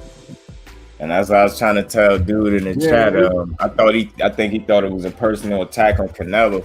And you're like, well, why this and why that? That's how he just had a fight. We talking about him. We gonna definitely talk about Mal Charlo and Mel Charlo. I mean, the title of this video really was about Jermell Charlo and you know, in that card. But I just knew it was gonna go here because it's the hot topic and he gonna get brought up because it's just relevant. Like I said, like I said earlier, man, I feel like the same thing he's saying is chasing legacy that's legacy for you maybe in your head. But for us, you holding up boxing and you holding up a whole division where you could be competing where you probably belong at instead of, you know, jumping and selfishly taking fights that nobody is asking of. And that's all we saying is like, it's nothing personal against Canelo, but you can't have it all your way. You want to get the biggest paydays possible for the least risk possible. I think that's how he's looking at it. And there's more business and, you know, money involved in his legacy. And, you know, he always talking about legacy, but I think it's time he stopped trying to dupe the people, man. It's people need to really open their eyes to what he doing and pay attention, man. He trying to cheat the system, basically, like doing all this belt grabbing and hand picking of the opponents. Like, nah, just fight the people. It's so many. It's at least 3 fighters right off the bat that I know people want to see you in there with. You know, and none of them are named Dimitri Bivol. You get what I'm saying? So it's like, that's all. People just get the people what they want. We are the consumer. We don't have to accept it. And I think, like I said, I don't know if the lack of buzz surrounding this fight was a sign that people getting tired of what he putting out. You get what I'm saying? So maybe we're seeing these upcoming weeks or so what's going on with that dude. I don't think he won a rematch at 75. I surely don't think he want that. And you know what else is interesting? You don't hear them talking about the box office, do you? Yeah, right. Right. You know why? Because didn't nobody give a damn. But you're supposed to be a face of boxing. But when it spits, we getting all types of mixed numbers, and the numbers are this low. It didn't do well, but when it come to him, it kind of y'all just blow past that. Like that don't even matter when it come to the quote unquote face of boxing. Yeah, that is pretty odd, man. That is pretty odd. Yeah, maybe, and that's what I'm saying. Do you think fans that this happened because people just start not to care now? Think they getting tired of what he's putting out in terms of like just the hand picking and fighting people that we don't really want to see him in there with? Yeah. Yeah, man. That's the way to hit them in their pockets, man. hit them in the pockets. Stop giving the people anything, man. And that's all we ask. And that's all. And I don't think no fighter is above that standard, trying to fight the absolute best possible. You know what I'm saying? And I understand every fight ain't gonna be a world beater. I understand that. But it's like when you had your pick, you know what I mean? You done took some of those type of fights back to back. We just want to see you in there with the top dudes, man, or at least fighting the people that want to fight you back, not the people that's just accepting, you know what I mean? You saying, you know, calling them and saying, yo, you want to fight? And they like, yeah. You know what I'm saying? It's a payday. They're going to take it, but still it's different, I think, when you fighting somebody that want to fight you back and want to win. And that's all I want to see him do. Yeah, and check this out. Talking about the face of boxing. See, there's plenty to cook here on Canelo, man. And you have to bring the realization to the people. When you have a platform like yourself and you're talking this good talk, make sure you leave no stone unturned, because look at his last 5 opponents. But he's the face of boxing. Look at his last 5 opponents, and then look at Deontay Wilder's last 5 opponents. The last 5 fights, I'll say. Not 5 opponents, but 5 fights. And tell me who is the face of boxing. Exactly. Exactly. And I don't think you would come up with the name Canelo not even once. Exactly, because you look at it, Deontay Wilder had a trilogy with Tyson Fury.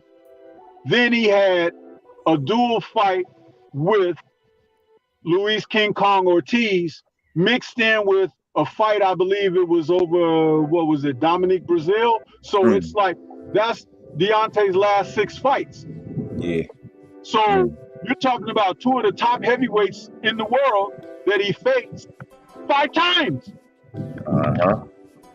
Yeah. Fury 3 times, Ortiz twice. Yeah. Canelo has not fought one guy amongst his colleagues in the sport that are the equivalent. There is no way in hell he is the face of boxing fighting the opposition that he's fighting. Exactly. And that's all we saying. So it's like, you can't have it all your way. You don't get to crown him the face of boxing. Meanwhile, he taking mediocre fights, or not taking the most dangerous fights available. And that's all I'm saying. You masquerading as the face of boxing, or some king that you are not. And you not above any criticism or being critiqued when you moving funny as he moving. How is this out? What bothers me a lot is the fact that people come to his rescue as much as they do, coming from a guy that sat here and told y'all people at 31 years old, he ain't fighting no more Mexican fighters. He really told y'all that. He really sat there and told people that, and didn't have a problem telling people that. Like, you cannot be the face of boxing. You're gonna eliminate an entire culture of people saying, I'm no longer fighting none of them. And then one of the guys in that division just so happens to be a David Benavidez, and he Mexican, I believe.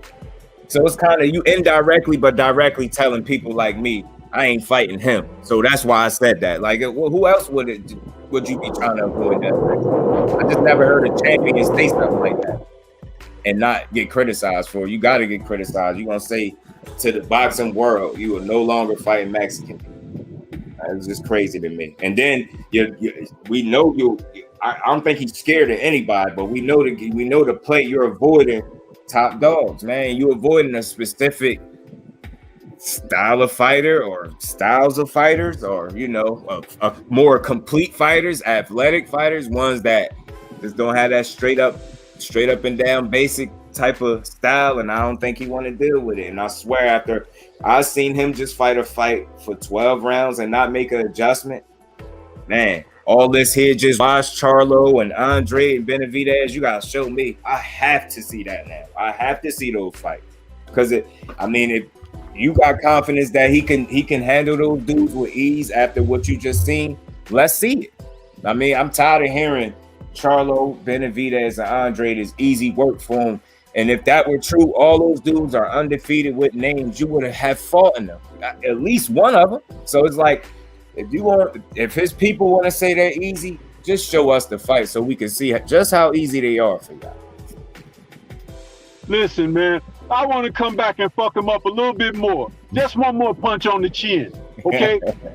When he said to Demetrius Andre, who had a decorated amateur career, was a world champion at 154, was a world champion at 160, and now he's going to be gunning to be a champion at 168. When he says to him, you are a horrible fighter, okay? Remember that. He said that in front of media and everything at his press conference, right? If Demetrius Andre is a horrible fighter, and he fight nobody, right? He fight nobody. Who the fuck is Admiral Yildirim? Yeah. I want somebody who loves his dirty draws to explain that to me. and make it make sense. You cannot. That's a fact. That's a fact. And you know what? It's crazy because people really didn't have a problem with him facing his sparring partner. This dude, he sparred with this guy. Not to mention the same guy, Yildirim, got knocked out in 3 rounds by Chris Eubank. And it's like this the guy that he fought. And he won. He was adamant about fighting. And it's like you can't. A partner who's not even that good, bro. Exactly.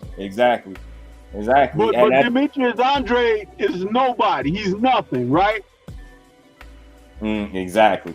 A former Olympian is nothing, and y'all cool with him. That's another thing. Y'all cool with him saying Andre is a horrible fighter. You know what I mean? But y'all don't have an issue with that. Y'all cool with it. But then when we criticize, him for not fighting this guy, if he was that bad, you would fight him. You really would. I know you would. I guarantee you, if he got knocked down once or twice in a rough fight, you know what I mean, it just didn't look the same, I guarantee you he'd be knocking at his door. I most certainly guarantee you he would be knocking at his door. And that's just how I see it. Like he likes to have every advantage possible. And that's just what it is, man. With the rehydration clauses and all these games, they created a whole weight class for this dude. And I don't see how y'all really be arguing. It's nothing. It's the fact. He fought at 155. That's not even a weight class. Just so he didn't have to fight certain people. And y'all were cool with that. Nah, we on his ass, man. You can't be no face of boxing until I stop completely hearing people say that. Then I won't bring them up no more. Because until then, just like you said, it's a responsibility out here to expose BS and false narratives. That dude is nothing close to the king of boxing. That's all I'm saying. The face of boxing, none of that stuff. Facts. That's all. Not the face of boxing, but the disgrace of boxing. For anyone with the conscience and be aware of what's going on in the sport, it's a disgrace to boxing. It's a disgrace to my intelligence and an insult to my intelligence that you would try to sell me damaged goods, which Canelo is. He's always been damaged goods. Once Floyd put that loss on his record, he was done. And they've made every attempt after that, and they stumbled, by the way. Like I said, I gave the examples of Lara, Trout. You understand? They stumbled. They made every attempt not to fight fighters that can be athletic, mobile, technically proficient, and have a spirit of competitiveness. Everyone else that they take are people who are just happy to get a payday, may be willing to give up so much just to have the opportunity to share the ring, which means they glorify. And you take a fighter like Charlo, they try to make a deal with him, but the thing about it is there were also provisions that he would have to agree to, like maybe a shorter training camp and things of that nature. See, that's what you don't realize. They try to get you on all fronts with Canelo. They want him to have a concise advantage when he goes in against people. And as long as someone doesn't adhere to that and believes in themselves, competitive-wise, you can still catch him on the night of and hand him what he got coming to him, which is exactly what Dimitri Bivol did, because they didn't think that he had the competitive nature in him that he did. They didn't think that he had a spirit and resolve to stand up in his first really big fight, because that's exactly what that was. In his 17th, 18th, whatever pro fight, that's a big night for him. They thought the lights and everything would get to him, and it didn't. Exactly. Calculation going wrong. Out of respect for Bivol, even though he, like I said, he ain't the best since sliced bread all of a sudden because he beat Canelo. He just showed Ja, how it needed to be done. So hopefully some people take a page out of his book, man.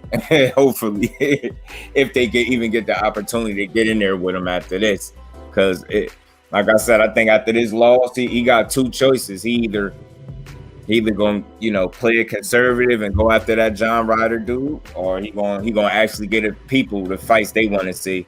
And I said I think it would be disgusting to him to think just because he lost his fight that in his very next fight it could be another BS fight or another fight that nobody wanted to see because you lost. Nah, you don't get to do that. You gotta go right back in the fight, go in there with somebody that the people just want to see you fight. I think a lot of the criticism, some of it had died down because we at least respect the moves. That's all. We just want to see you in there with these people that your fan base keep arguing about for years. That's so easy. That this is why he's not fighting them. That doesn't make logical sense. if you fighting an undefeated and somebody, Charlo and Andre are undefeated champions, man. You telling me if those dudes were that easy, you wouldn't put them under your resume? Just put them under. You know what I mean? Why wouldn't you fight those dudes? That don't make sense. Something don't add up. If it's easy, you going and what you doing, you would take the easy fights. That's all. And it's something obviously ain't easy about those guys, and it's just it's no secret. Yeah, you got some people like they not letting him go because he tested positive, and now you just gotta respect it. Like you can't be mad. Y'all don't care, but we do because we sit here and we talk it. So. And we transparent. Any of these drug cheats, it don't matter who they are. We're not in support of the drug cheats, man. And not only is he drug cheating, like look how many people in that camp has tested positive, and y'all argue week after week, day after day about this. They can't. Something is faulty over there, man. It's no way just coincidentally their team and the fighters they have over there just keep popping dirty. And it's more than 2, more than 3. It's like, man, nah, something ain't right with that camp over there. Y'all talking about Canelo and the Juice Crew? Yep.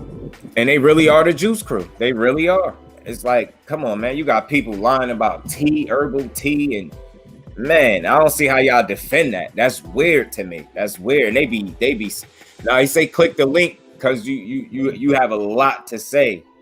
That's all. It's not like a you got an invite to come speak your mind. Your opinion is welcome as long as it's respectful, bro.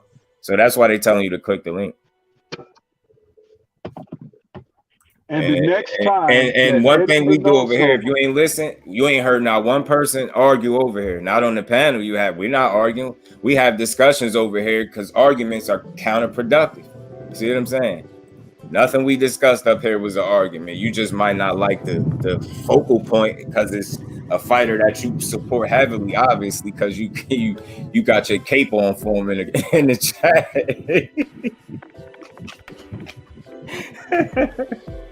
Oh man, watch out my headphones.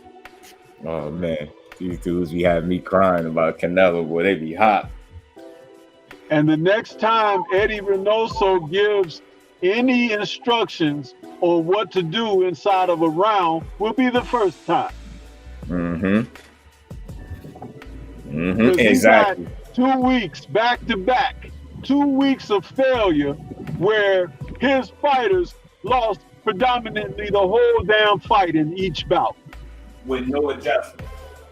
No adjustment. The only adjustments were their faces were a little rearranged from when they went in the bout. That's the only adjustment. And even he didn't have nothing to do with that. 100%.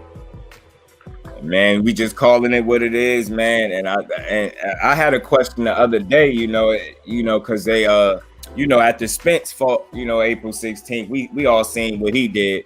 You had people like Timothy Bradley coming out saying that Errol Spence is basic and he gets knocked out by Crawford. So I had the question, I posed the question, if Errol Spence is basic after what he just did to your Danis Ugas, what is Canelo after he just got his head boxed off for 12 rounds with 0 adjustment? If that is not one of the most basic performances I ever seen in my life, and I can't stress this enough, that was that man's 61st professional fight, and he approached it like an amateur, coming out there throwing all power punches, shot his low early, and paid for it. And he would have lost regardless whether he fought that way or not, in my honest opinion. Based on what I've seen, I don't think it was something he would have did so much differently that would have stopped Beagle from just beating him up that night. Well, I think Tim Bradley is still suffering from, brain injuries from his Ruslan Provodnikov fight And, I'll give him a pass on that alone. But outside of understanding that, I don't listen to anything else he has to say. Yeah. Because it's the words of a man who probably should be eating, soft foods for the rest of his life. You understand? Hey, isn't Bradley still on medication for that? Or he just recently stopped? Something like that, yeah. I got a question, bro. Earl is basic, right? Well, if somebody explain to me what instruction is use your experience. So let's play a game. We gonna role play. Y'all gonna tag you in a fight. I'm gonna sit you down in the corner. I'm gonna say, okay, for this next round, you go out there, you use your experience, and then you go out and fight. What are you about to do? Mm-hmm. What's the steps you about to take? What instruction is use your experience? That's some basic. Mm-hmm. Yeah. That's basic.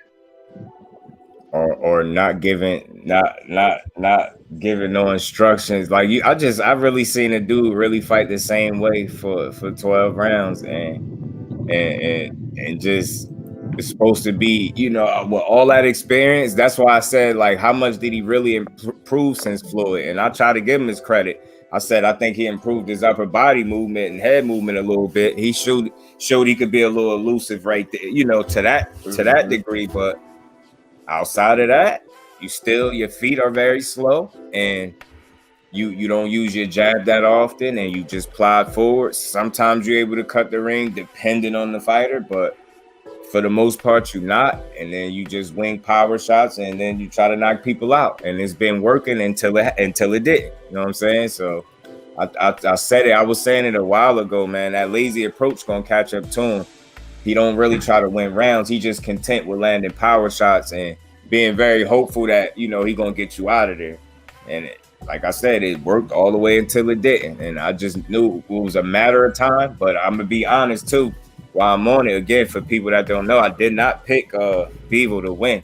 I thought he would have had a success like, some of Canelo opponents. My issue was, or my biggest question was, will he be able to sustain whatever kind of attack or game plan he brought to the ring? And, sometimes I'm wrong. And I just, in that case, I didn't mind being wrong about that. And I definitely didn't think Bevo would have got a decision on the cards. That played into, that factored in too. I didn't think so. And then when you see how the fight played out and then you hear the scorecards, you'll see kind of why I thought like that. It was 115, 113. They tried it, but it was just too clean. It was like, you know what I mean? You just couldn't take that from that man. We all seen what happened. And it was like, y'all still, you tried damn hard to, make the fight look a lot more competitive than what it really was. That's why I didn't pick Bevo. I felt like he would win the fight and get robbed. That was my actual prediction. Mm-hmm. I think Bevo gonna win for real, but they're gonna rob him on the card. And they got close. When I heard them read the scores, when they said 115, 113, I was like, oh, there it is. There's the robbery. I knew he had won by such a wider margin. Mm-hmm. Yeah, for a second, even Bevo, when they asked him about that, he said for a second, because he knew that was kind of close. He said only for a second. He thought like, hold on, man, like they about to get me. But then he was like, he knew it. But good, man. Good that they didn't, they got it right and wrong at the same time. That's the weird part. The right man won, but they still got the scorecards wrong. But it's, what, at least he got the right man walked out of there with his hand up. And like I said, man, that dude got two choices. You either go back into the fire or you going to play it conservative and it's a good chance you gonna lose whatever status you think you had, because I think some people might be a little tired of him. Bro, I know they are. I just seen a video earlier today. I didn't see this until after the fight. There's a video floating around on YouTube of Bevo at one of the fights and at one of the DAZN events, and there's a big group of Mexican fans, and they're all running up to him, high-fiving, hugging him and stuff, taking pictures, and they are begging him to beat Canelo. They're giving him pointers and all type of stuff. Oh shit, they are. I was like, yo, damn. They must don't. I don't know. And I told you, not everybody is on board with what he's been putting out, and it's just you just have a lot more vocal people that are cool with it. You know what I mean? Those are the vocal ones. But you got some people that side on him like, yo, we see the play, man. We see what you doing. And I always try to give credit where it's due, but I'm still able to call BS when you see it, like you know what time it is. And I just think that was irresponsible of him to, you know, try to convince a whole, you know, fan base of people that this dude that's asking for a fight respectfully as hell, he's not good. Yeah, that's why I'm not fighting him. Even I don't care if he in the third weight class with me, still undefeated. Ain't nobody beat his ass yet. But that dude, he ain't good. He's undefeated because he fight with nobody. Like, yeah, come on, man. Irresponsible. Tim Bradley, irresponsible. You're gonna call Errol Spence basic instead of saying fundamentally and technically sound and disciplined. You get what I'm saying? Educate the people instead of throwing out your personal opinion and then swaying people. You know what I mean? Then you got people really calling that man basic now. People don't understand the power of their words, man. They just say anything in the heat of the moment, and you so much trying to big up Terrence Crawford that you end up slighting Errol Spence and sounding stupid in the process. Because I would love, when that fight happened and it play out the way I think it do, whether it do or don't, I would love to hear what he gonna say. Love to hear it. Terrence, you want to talk about basic, bro? If you look at, and it's been more than just the 12 rounds we got with Canelo. If you look at the past 2 Reynoso fights, and actually there's a bonus one in there. There's been people have been saying back-to-back bad losses because Valdez and Canelo were on back-to-back weeks, but nah, man, this goes back farther than that. Julio Cesar Martinez just got his ass beat by Castano II. Same exact dynamic. A dude stalking around the ring, not using a bunch of skill, just trying to wing power shots, hoping to catch him with something big and knock him out and get his head boxed to close up. It was the same thing. No adjustments, no instructions, and I'll give you a bonus. Yeah. Even though Ryan Garcia just recently left their camp, he was with Gusta for that fight. He was with them for a grip. What was he doing when he was fighting? Marching around the ring, looking like he had no skill, winging shots, trying to land one big shot, trying to exactly. They all fight the same now that you think about it. Exactly the same. They all fight exactly the same, and they train how they fight. He want to train for speed. Ryan Garcia hitting that bag, and you know what I'm saying. Then you get in there, you think you're gonna outpower and outspeed everybody. You see Canelo and Oscar Valdez punching that bag like that, and then they get in the ring and they do exactly that. Wing shots and blew your load and be tired and just look silly. Now, for his question, you saying Charlo, look, man. All right, man. We don't make no excuses for nobody. That Charlo and Selecki fight, you think that's the fight we asked for? If that's what you're trying to, like, you want me to be fair, we didn't ask for that either. But I think a little difference is we at least know who do Charlo want to fight, yo? Will Cash, just to be honest, yo. If you're gonna be real with yourself, who is it that Charlo want to fight? He don't have somebody on his heels chasing him down trying to fight him. You get what I'm trying to say? This dude he the one chasing people down. You get what I'm trying to say? There's no all that was left. Yeah, get what I'm saying? And it's like he in a similar situation that Andre is in. Yes. So y'all telling me Andre is getting these fights with people that we don't particularly care for because he's scared of somebody or he's avoiding top competition? They all done called these dudes always looking for a fight with a certain somebody, and he ain't say yeah to nobody. That's the slight difference. You get what I'm saying? It's like, who is Charlo supposed to fight? But don't get me wrong. You think I asked for Selecki, but nobody. Yeah, but shit, we ain't asked for that. I ain't asked for it, but he got to fight somebody. I mean, you know what I mean? I could see if somebody was on his heels the way they've been on Canelo heels. They've been asking for the fight for years. It's to the point where I'm starting to think they should just do whatever it is they want to do with their career that don't include fighting that dude. Right. Like, just don't even treat him like a fight with him matter. You know what I'm saying? Because I just don't think people are going to get it. No, that's a good point. Excuse me. Treat it like it don't matter. Because low key, I think in a fight or two, it ain't gonna matter. I think the mirage of Canelo is gonna be gone.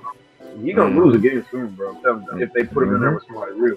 Yeah, and that's all. Ain't nobody hating on him. We just know what it is. Like, you know, like logic. It don't make logical sense for a fight to be easy, and that's the undefeated champion with a name, and you don't want that on your resume. But you'll rather take, you know, Callum Smith. I don't care if he was a champion. You see how irrelevant he's been since he lost.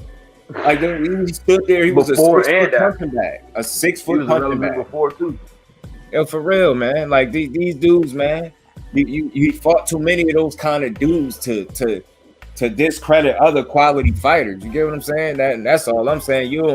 Charlo said some questionable stuff. We was on his heels for, saying the dumb stuff he was saying about Benavidez. But even though I felt like a lot of that stuff was just him talking, like just kind of being an asshole. But I can't tell nobody how to think. If you interpret that as he ducking or he making excuses not to fight him, then that's fine. But to me, I think he was being a little asshole. And I would like to see him fight Benavidez. You think I don't want to see that? I don't care if Benavidez is a weight class up. Go your ass up there. Go get that 8 pounds. Go fight him. We ain't protecting him. He already posted on his IG a while back. Best super middleweight. Like he had plans to go up there, and then you fast forward to now, he got this fight with Selecki. So I don't think it's a matter of him ducking the smoke. Is why you get what I'm saying? It's different when. Why is it different with Canelo? Because we clearly understand he has the option to pick who he want to fight. So he clearly can't say. So instead of saying, hold on. I'd rather fight this person or that person, or take a lesser opponent, or fight a different style. Instead of saying that, he got to convince his fan base and anybody that don't have a strong mind of their own, that fighters that are, very skilled or quality fighters, he's convincing them they shit. See what I'm saying? And that's an issue I really have. Like, go ahead. It's one thing to, handpick your people, but when you speak on these fighters, put some respect on their name, because when you want people to speak on you, you want to be respected, right? It's a two-way street. Stop sitting there trying to convince your fan base that fighters are trash when they're not, when they're truly threats. And then you got your people, well, Demetrius Andrade, he's a D-level fighter. It's like, y'all heard somebody say that. I say, yo, you serious? I didn't even know if you serious. Like, dude, you serious? D-level fighter? God damn, bro. Kovalev said it in a way. They took a dive. That he took a dive. Facts, bro. Facts. Ryan Garcia got a big Gatorade deal. I don't want you to get that fight sign. Oh, man, yeah. It is a little funny because if he got a Gatorade deal, the worst thing you could give Ryan Garcia right now is more money. Man, especially if you want to take him back in the boxing ring. Y'all better hold off on that check Gatorade. Y'all about to mess up that man's career. He don't want to fight. Nah, not even dissing him, though. Respectfully, though, the way he moves, since we talking about the way people move, you see how many people that he attacked, how many different fighters he attached his name to, and he fought none of them. But when you call that out, it's like, oh, what is this Ryan Garcia hate? Hate is the truth. The dude is attaching his name to top-level fighters that he don't have no intentions on fighting. He brought Pacquiao name up to the point where Team Pacquiao had to threaten legal action for him to stop saying their name, yo. That's crazy. Bro, and you know what else he said? Yeah. He had to threaten the lawsuit, and then Ryan did an interview. Out of his own mouth, this man said it was just my imagination. The Pacquiao fight. Yeah. My imagination, bro. Yeah. Man, I'm telling you, man. Nah, he said it's not an exhibition. It's gonna be 12 rounds. Our records are on the line. I could go find it. I know I could go find that clip. I couldn't believe that boy did that. I'm like, man, this dude is sick, man. I was like, yo, he got a problem. He got a real issue, dude. He got a real all issue. This when he was Devin's mandatory, bro. All he had to do was go and fight for the belt. But instead, he started doing all of that. Legacy and great, facts. And you know what? His potential to be great is there because he has more than enough dance partners to build his legacy and be great. You get what I'm saying? But instead of going after those guys for whatever reason, he's choosing not to, and he's leaving a lot to be desired. He's leaving a lot on the table. You know what I'm saying? And I think the only good part about it is that he's 31. But the flip side is, even though he still got some years left, it appears he's been comfortable, and athletes creatures of habit. He's been comfortable for too long. I don't know if he necessarily gonna change his tune all of a sudden. I just don't see it. I don't see why he would. Like, unless, like I said, the lack of traction on his fight is make him reassess things and how he moving forward as far as his career. But I mean, like I said, and when I stop hearing people call that man face of boxing, I stop saying anything about him, and I stop expecting him to move accordingly. You know what I'm saying? Sit there and watch you just hold me up forever, huh? Nick. That's why I didn't fight. This is why I didn't pay for that fight. I hear you. I'm saying keep that same energy. See, that's the thing, man. He must have missed the other conversation. Yeah, you don't. It was Charlo's turn. You do keep that same energy. Yeah, it's like right now. Canelo. Where y'all think the disconnect is. This is not a personal attack, bro. This is like, if you can tell me one thing I said that it was not fact, then you got an argument, or you got a reason to kind of say keep the same energy. But until you heard it, did I say anything that's a lie? This is just really what it is right here. That's, you know what I mean? That's just how he's moving. He's convincing his fan base and his people that follow and support him that the reason he hasn't fought these dudes because they're not good fighters. You see what I'm saying? He really, that was disrespectful what he did to Andre. And it was corny. You see how respectful he was at first? He really congratulated you on your win. He said, yo, you think we can make a fight happen? Oh, this guy. Like, it's like he bugging out. Like, Eddie Hearn a hoe too for Demetrius, not right now. Like, bro, when can you call him out? You can't call him out after the fight. You can't get in the ring with him and call him out. You call him out on social media, he gonna say you was talking about his mother. Like, this dude is a nut, man. Like, thank you. Tell me, he really convinced people that Caleb Plant was talking about his mother, and they was running with it. When this is the same dude that get the fuck out of here. Like, this is same dude. Like, he understand curse words, man. Dude, this is the same dude that said to an arena full of people on the microphone when the fight build-up was happening for him and Danny Jacobs. Right, he said, fuck your mother in Spanish on the microphone and made the whole arena start cheering.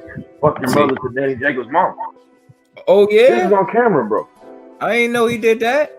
Bruh, I'll send you the clip, bro. He was interviewing half the arena at a different fight when they were interviewing him. See, and that's my issue, man.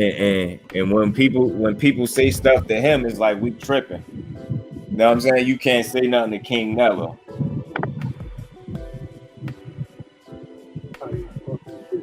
That's soft, bro. That's not face of boxing behavior. That's why he getting cooked like this. It's not personal.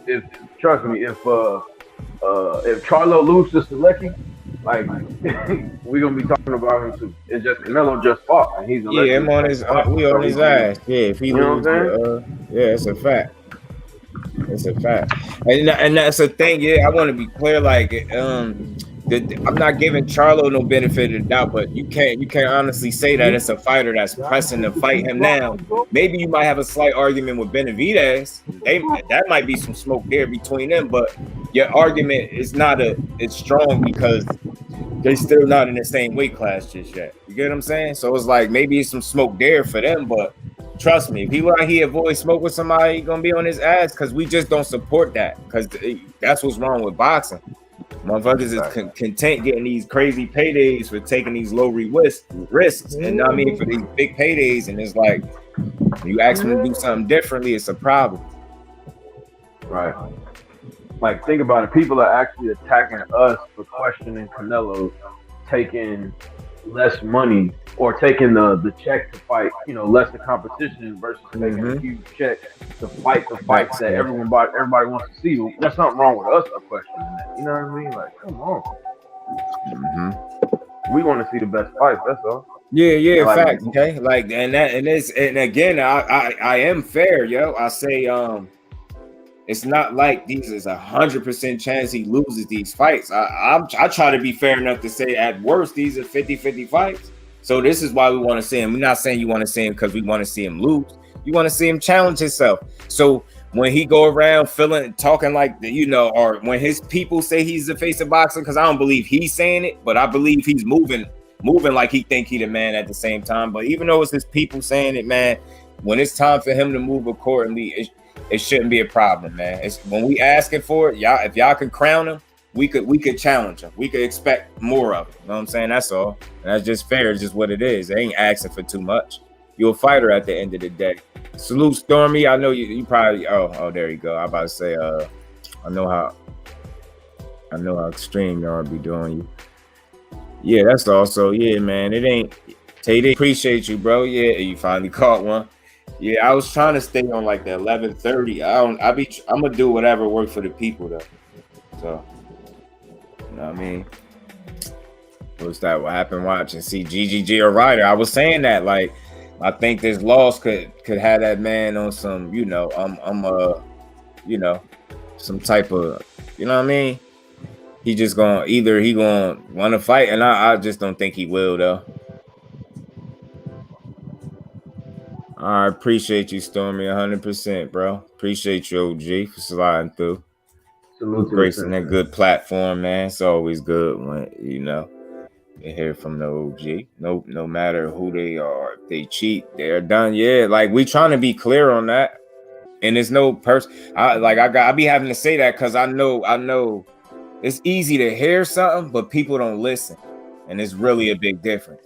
And it's one thing to read, but it's another thing to comprehend. So I understand that very well. So I know how easy it is to hear something and kind of form your own opinion and be wrong. You know what I'm saying? I think I'll be here to try to clean it up. Like this is what we here for, man. So when you come over here, just do what we do. We have educated conversations that are more than likely going to be productive. Like nobody argues too much over here because we ain't got to. I mean, yeah, we all men in here anyway, and ladies, for the ladies that's in here, Floyd said it best, Canelo, motherfucker, easy, man. Yeah, right. Hey, Floyd said he was nothing. Oh, shit. My bad.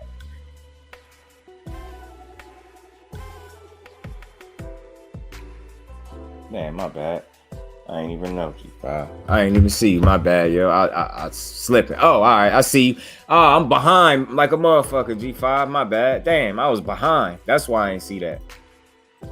My bad. I was scrolled all the way up by mistake.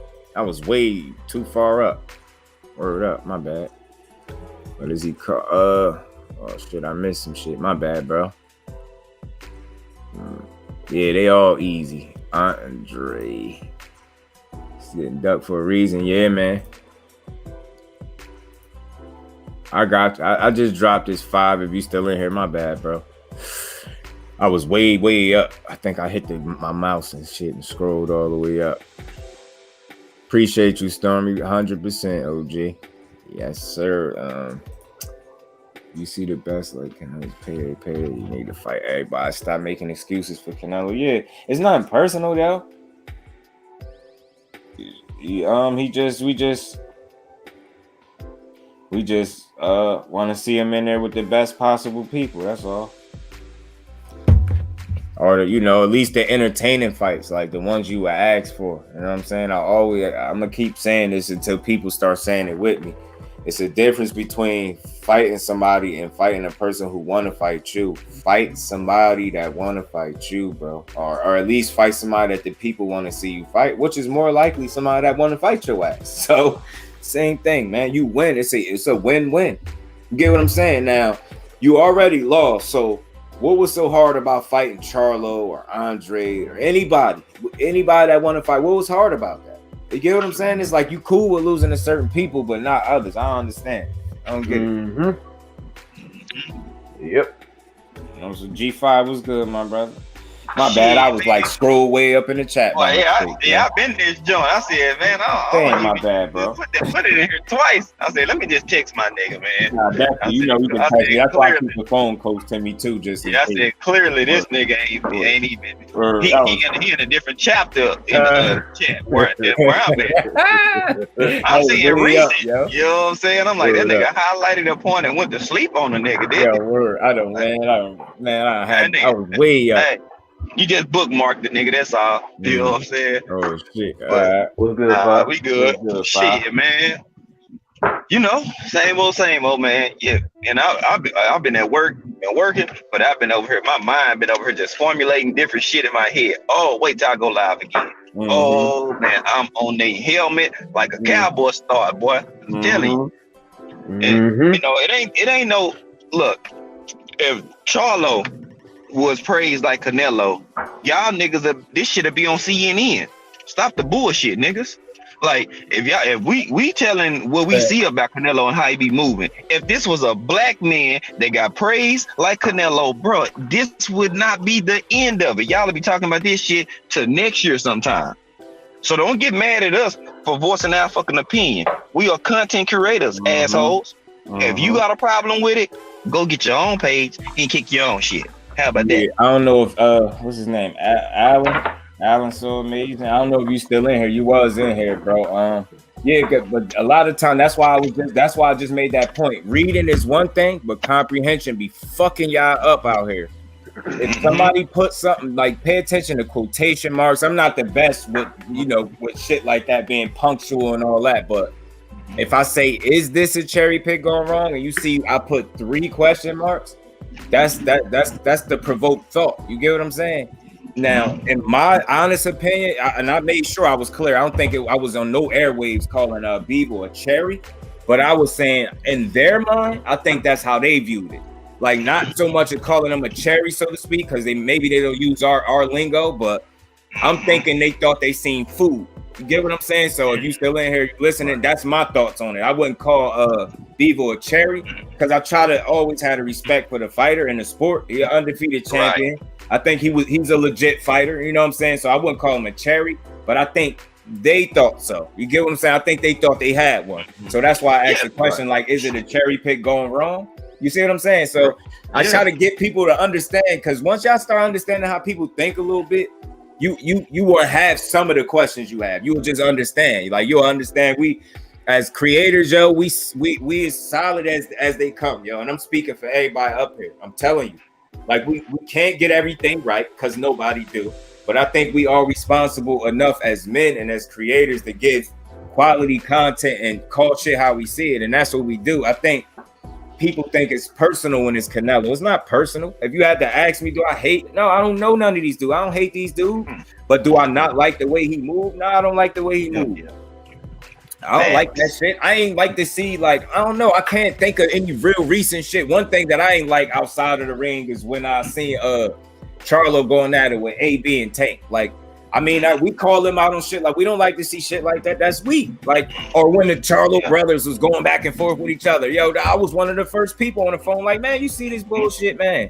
Damn. Like, so we call out bullshit behavior. It's just when we see it amongst, like, the boxing world, like, because outside the ring is one thing, and we judge people on that too. We get on their ass. If you doing some straight bullshit, we on your ass. But it's like when you're moving, and Canelo don't have that to worry about, and that's a good thing. He moved like a champion outside the ring. But then in the world of boxing, you're leaving a lot of food left on the table. That's all we saying. That's it.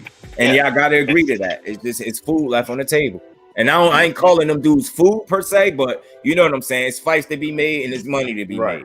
So nigga, put it like this: you can't go outside and go play and shit like you want to until you don't finish that meal at the table, bro. Your mama ain't finna let you go out and you want to go play, but you don't want to eat. Nah, homie, you gonna have to eat, then you can go play. You know what I'm saying? Boxing, you gotta go eat. That means you gotta go get them hearty, hefty meals, them tough fights. You know what I'm saying? Who you calling fraud? You talking about Floyd? So you saying Floyd chose Canelo when Canelo was calling him out? Don't tell him you ain't that lost in boxing, are you? You're not that lost. This was Mr. Unborn ready. They was prepping this dude to think he could beat Floyd. Remember, he was this big, strong Mexican kid that was supposed to beat Floyd. Floyd was too old. He was calling Floyd out. Floyd obliged him. Yeah, he obliged him and beat his ass.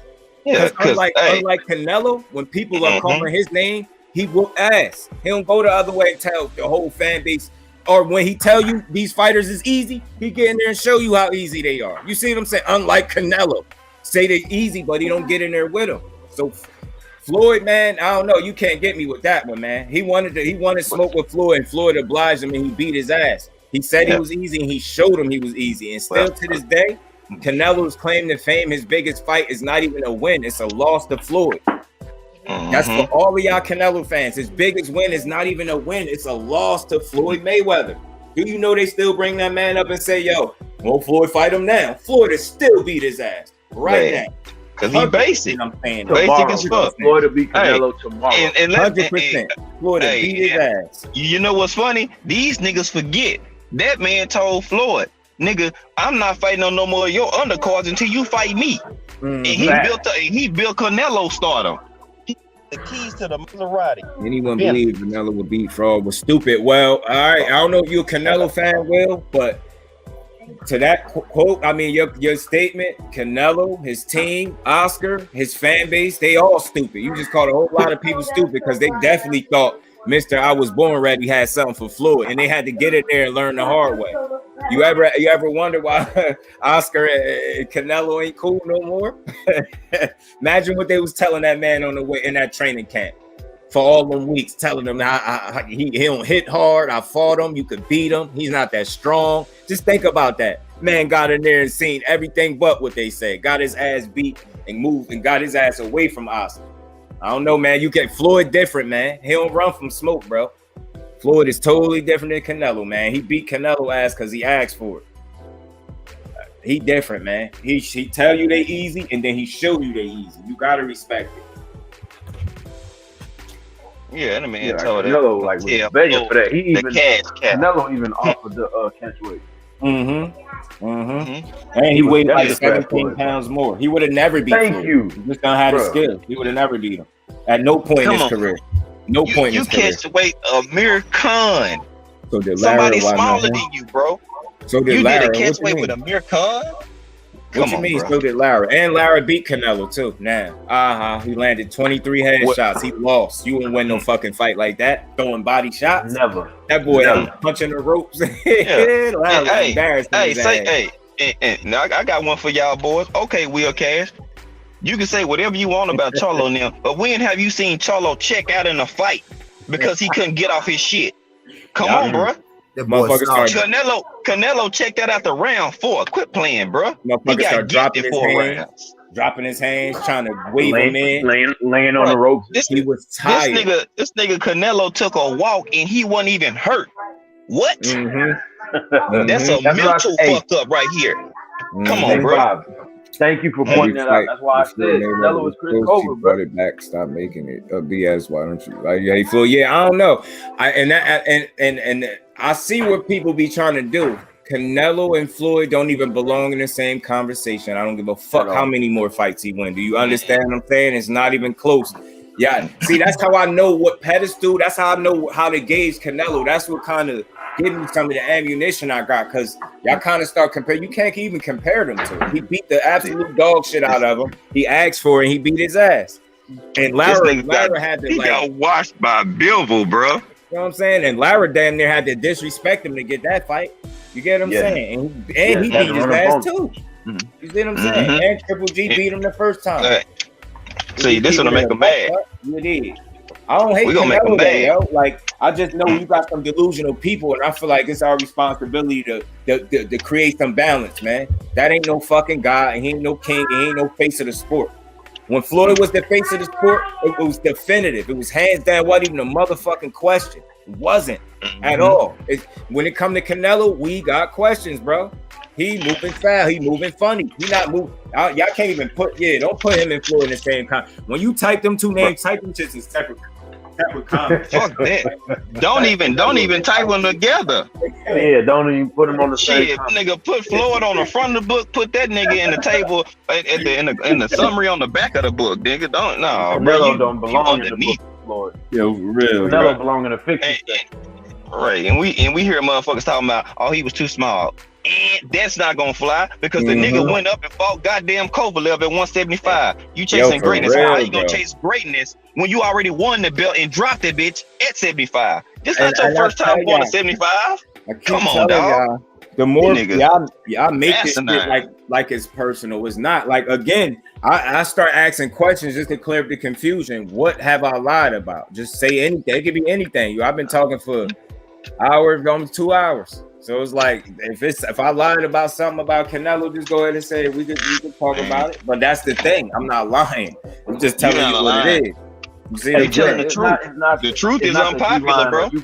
It's personal for them. G5. They have a personal connection to Canelo. That's why they react like that. And and trust me, I've learned from, like, I listen. I'm always, my thinking cap stay on. I don't care how much I know. It's always way more to learn. So it's like, I feel like I listen to reasonable people, logical people. So it's like I understand 100% fully how to be a supporter. I don't even like calling myself a fan of the sport.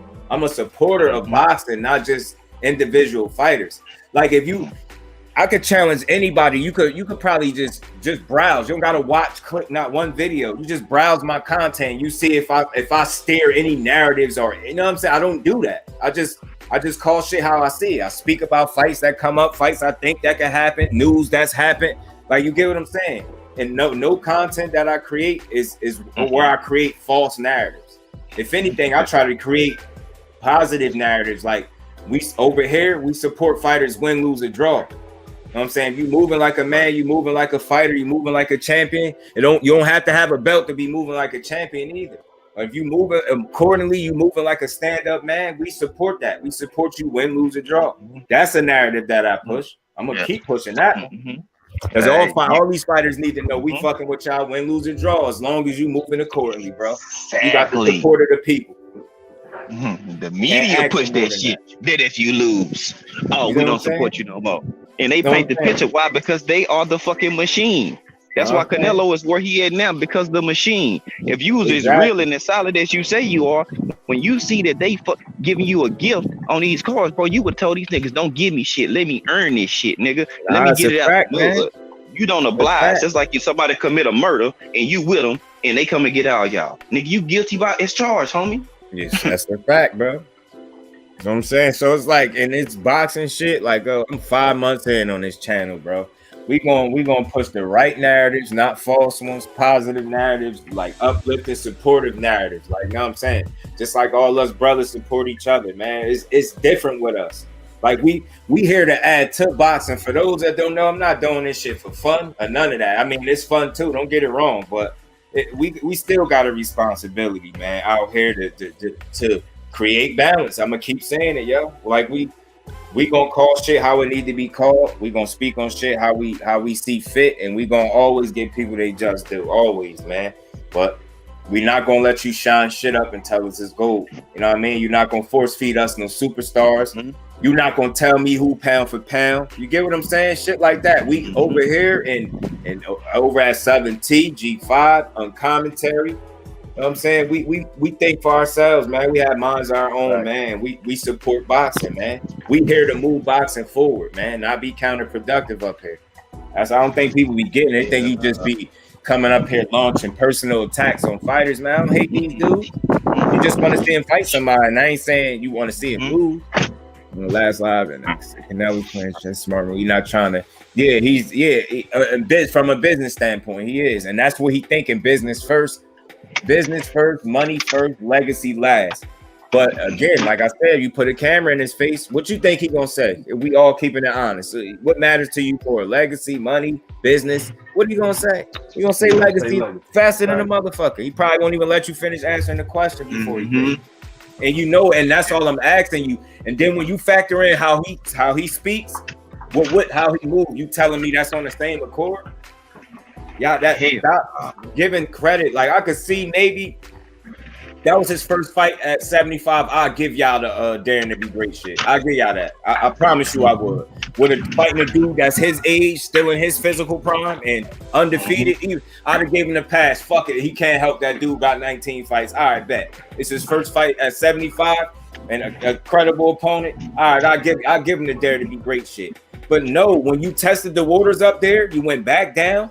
Now and you became a fucking undisputed champion at 68. And then you want to go back up and fight a fight with nobody asked you. To me, I start factoring shit in and I have questions. For one, you being selfish as hell because you just won undisputed here. Why don't you defend them fucking belts? There's plenty of smoke there for you. You just gonna hold up a whole division. Just think about this. You gonna hold up a whole division to go up there and fight somebody that no fucking body asked you to fight, dude. You know what you did. You tested the waters. You felt confident. You got false confidence because you knocked out a faded Kovalev. Then you thought you could take your ass back up there. You thought you seen that was a cherry pick. In my opinion, that's what I call it. I'm saying his team. I know they looked over there at that dude. They say, "Hey, Canelo, man, he got 19 fights. He ain't beating us." I know it came out of their mouth at least once. I know they fucking said it. I know they said something about his inexperience or something at some point to get them dudes the confidence to go up there and say, yeah, we could beat him. What else is they looking at? What else are they looking at that said Beevil out of all people? What you think was one of the deciding factors? Fucking them 19 fucking fights. I guarantee you when he took his ass up there, if he had 60 fights, He would have took his ass up there. I know what he said. I know he probably look. He said, "Yo, they eat food, man. I can get him." And rightfully so, for whatever reason, he miscalculated. You know what I'm saying? He was just wrong. He was wrong like a motherfucker too. Yeah, Floyd different, man. Floyd different, bro. Floyd different. Charlo, I think, is a better fighter than what y'all want to give him credit. He's scared of Benavidez. Talking about they broke fight. I mean, that I want to see that fight right there, because for me, I don't think you get to the level those dudes are at being scared of each other. Yes. You know what I'm saying? You don't get to the level they at being scared. You get what I'm saying? Because if you could say Charlo's scared of Benavidez, right? Well, then I could tell you Canelo's scared of Benavidez, he's scared of Charlo, and he's scared of Andre. And if he'd have known Bivol, he'd have known what Bivol had for his ass, he would have been scared of his ass too. So you know what I'm saying? So we could do this all day. I'm cool with that. You want to say Charlo's scared of Benavidez? Okay. Your man's scared of all their asses. He don't want nothing with none of them. Now Canelo lost, who else is going to do shit? Him losing, he don't make boxing, yo. Canelo don't make boxing. It's like I think it was my. He ain't been doing shit. Like, Canelo ain't been doing shit. Yeah, exactly. Doing shit. Exactly. He got a loss trying not to do shit. He was trying not to do shit when he lost. Exactly, bro. And doing shit would have been defending his shit against the killer. Corey Stevenson just did some shit. Devin Haney on the cusp of doing some shit. In my opinion, Jamel Charlo, the title of this video, he about to do some shit against Castano. That's the thing. I don't think y'all properly know how to assess other things outside of Canelo. Like, y'all don't know how to assess boxing outside of Canelo. Y'all think everything starts and finishes with Canelo. It's so much other talent than him. He is not the most talented fighter in boxing. Not by far. He's not the most exciting and none of that. He's just an overpaid motherfucker at this point, to be honest with you, bro. He overpaid. He's an overpaid motherfucker that's ducking real smoke. Straight up and down. If he don't fight Andre Benavidez or Charlo at some point in his career, he's a fucking duck. Andre been in 3 weight classes with that man. He ain't got no excuse, man. You gotta fight at least one of them dudes. At least one of them. You gonna fight, you gonna skip a whole crop of talent and want us to believe, yeah, them dudes, they don't belong in the ring. And that should be pissing me off for y'all people, man. Y'all keep saying, what did they do to deserve a fight with him? What do you got to do to deserve a fight? Who you supposed to beat? Who is the magic fighter that you supposed to beat to earn a shot at this pussy that's ducking smoke? Nah, fuck him, man. Nah, that's when it be making me mad. Y'all be acting like he above everything. Boxing don't start and finish with Canelo, man. Niggas ain't motherfucking boxing will be just fine without his ass, man. Trust me. It's a lot of real talent and real motherfuckers that want to fight. I'm glad Shakur Stevenson say he beat their whole team. I'm glad because he did. Fuck them. He beat their whole fucking team. And he said, I beat their whole team and I feel good about it. He feel good. I feel great. God damn it. Man, we good over here. Fuck that. Yeah, I don't know. He a big Canelo fan. But again, I'm gonna keep saying this because I know comprehension be fucking people up. Like, people hear you, but they don't listen. It's really a difference. Reading and comprehension is really a difference, man. Nobody hates Canelo. We can just call a spade a spade. You dig what I'm saying? I can't say I'm not hopeful that one of these fighters is going to do some sucker shit, because I'm not in favor of that. But when they do it, we trust me, we're gonna call it out accordingly, and we're gonna get some laughs out of it, depending on what it is, bro. It's different over here, man. Shit, man. I'm waiting for the next laugh. Not on no complete bullshit, not on some shit that, not on where somebody get in trouble, but I'm waiting for something to laugh at. Like Canelo losing and then people making all them excuses. I was fucking crying a few days ago, bro. That shit was easily one of the funniest one of the hardest laughs of the fucking week, bro. Be like, he was the weight was bothering him. Nah, see, I like Allen so amazing. He's a respectable dude. See, that's all. That's just, sometimes you gotta read. People be too emotional. That's why I made sure I put multiple question marks. Like, nah, man, is it a cherry? And in my opinion, let me explain. I feel like I'm not calling Bivol a cherry. Yeah, G5, it won't let you it won't let me click your joint to add you in. But it ain't me that would call Bivol the cherry. I just think his team seen it as that. They might not in that words, but they was like, yo, he inexperienced, we got him. I think they was wrong. I think they thought his style was like not tough to deal with. And I think they looked at his knockouts and, you know, watched him fights and say, yo, this dude power not crazy. But then they got in there and got a little stunned by it. You know what I'm saying? Fought a young, fresh 75-pounder. You get what I'm saying in Bivol. And I think they didn't account for that. You get what I'm saying? It's possible. Yeah, it ain't comfortable. You know what I'm saying? They won't fight each other. So who won't fight each other? You talking about Spencer Crawford won't fight each other? I gotta stop putting that bad juju in the air, man. He gonna fight, man. He won't fight, bro. You talking about Triple G? Talking about Triple G won't fight Charlo? Oh, cause he damn sure won't. Talking about Triple G won't fight Charlo. Talking about Benavidez won't fight. Canelo lost now. Who is they? Who they won't fight each other? Canelo won't fight nobody. They won't fight each other. Canelo's over. You know what I mean? Nah, Canelo ain't over. You're not over after 2 losses. He's not over. He just lost. He just got taught a lesson. He got taught a lesson, yo. And it's weird. It's like his own karma got him. Like you know what I'm saying? You playing with boxing, bro, and it got you. You like this is a sport that's gonna get you. You play with boxing, it's gonna get you, and that's what he doing. And I know the people you hear me say play, you gonna misunderstand, but you're duping the people, man. And then you got motherfuckers that come to your rescue. Like we call it how we see it. Look how selfish that motherfucker is. He said fuck 168 and what they want to do. Like nobody else deserve an opportunity at them belts. Vacate them then. You know what I'm saying? Because we damn sure don't look like you want to fight them other dudes over there. So I just can't wait to see his next move. But as far as Al, what you think Al gonna stop Spence and he one fight away from undisputed, bro? That don't sound like the Al Heyman we've been watching for the years. I don't know. He ain't Bob Arum. It ain't Bob Arum. That's not Bob Arum. That's one thing I'll appreciate about Al Heyman. Like not one time it look like Spence had a biggest. Al Heyman make all the biggest fight. Every big fight you've seen this year, Al Heyman made it. Bivol versus Canelo wasn't no big fight. It's some shit we had to sit through.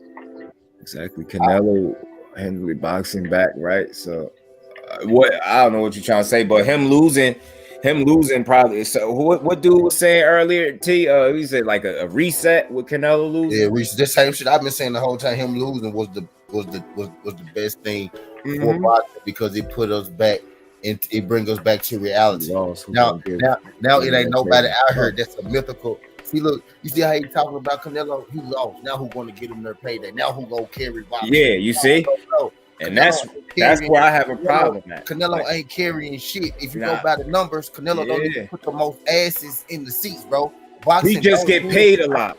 Boxing, that's why I said no disrespect. He's overpaid, bro. Bro, boxing don't end with Canelo. Canelo don't even make boxing. Canelo don't even make boxing the most money that boxing gets.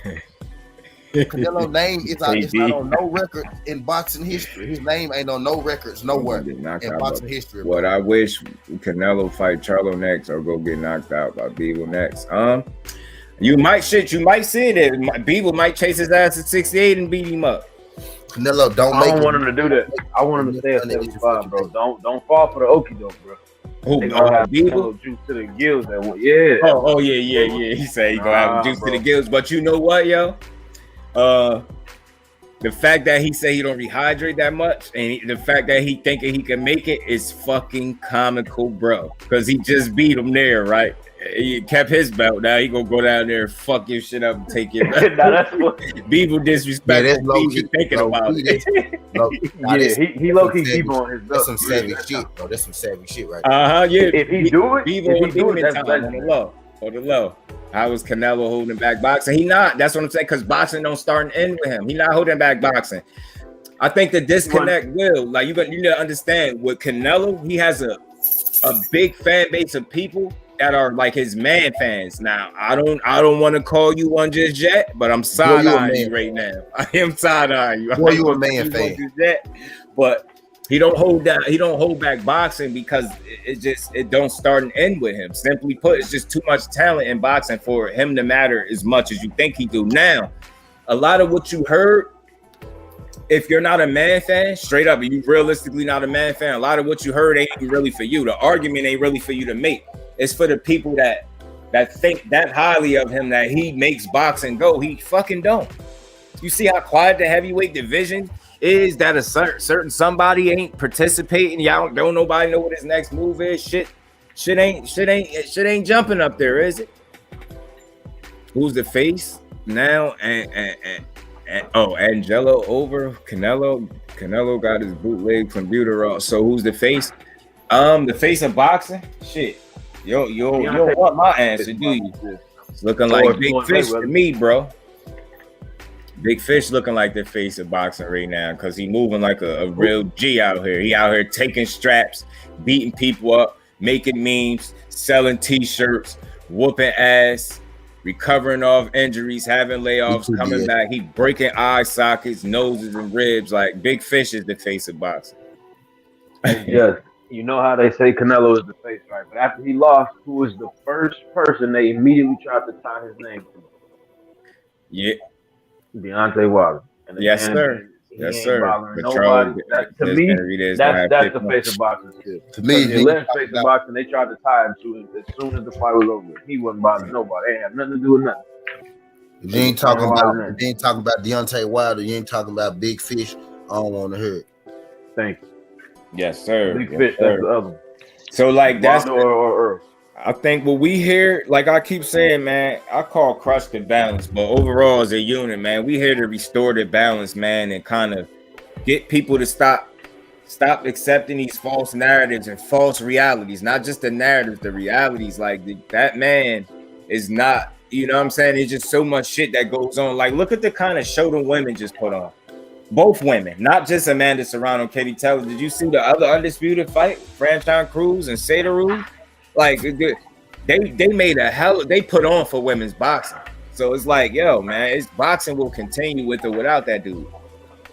Right. And Charlo is only gonna say what a fighter is gonna say. Like, what you think Benavidez is gonna say about Charlo? You think he's gonna say Charlo got shit for him? No, he's gonna say he'll knock Charlo out. That's just talk, bro. That's how you supposed to talk, like a fighter. Y'all start talking about someone else, I would too, but y'all can stop talking about Canelo and start talking Charlo and his great wins. Charlo. We could talk about Canelo. That's all you want. Yeah. Just don't talk about Canelo.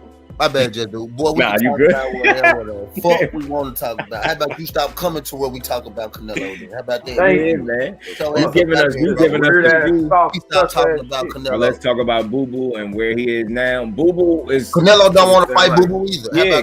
Let's talk Boo Boo about is currently chasing Canelo whole ass to his third current division, if we're being honest. Hold on. He said where Boo Boo at. Hold on. Let me see. Hold on. Let me see something. Even though my boy injured, but I might still have these goofball. The little clips in here real quick for my boy. Damn, did I take him out? I go to a dude platform and tell him not who to talk about. Yeah, damn, I took him out. I gotta put the clips back in there. Y'all kill me with that, bro. Y'all kill me with that. Come to his and we like Boo Boo, but where's Boo Boo right now? He injured. He suffered an injury, but he's currently in his third weight class where Canelo was at, chasing smoke. That's where he at. And the fights that he get is simply because motherfuckers don't want to fight him. Like everybody, all resumes ain't created equal, yo.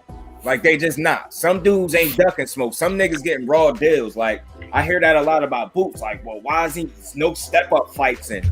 Nah, man, look at some of them dudes on the resume. He just beat the absolute shit out of them. Everybody don't beat those dudes the way Boots beat them.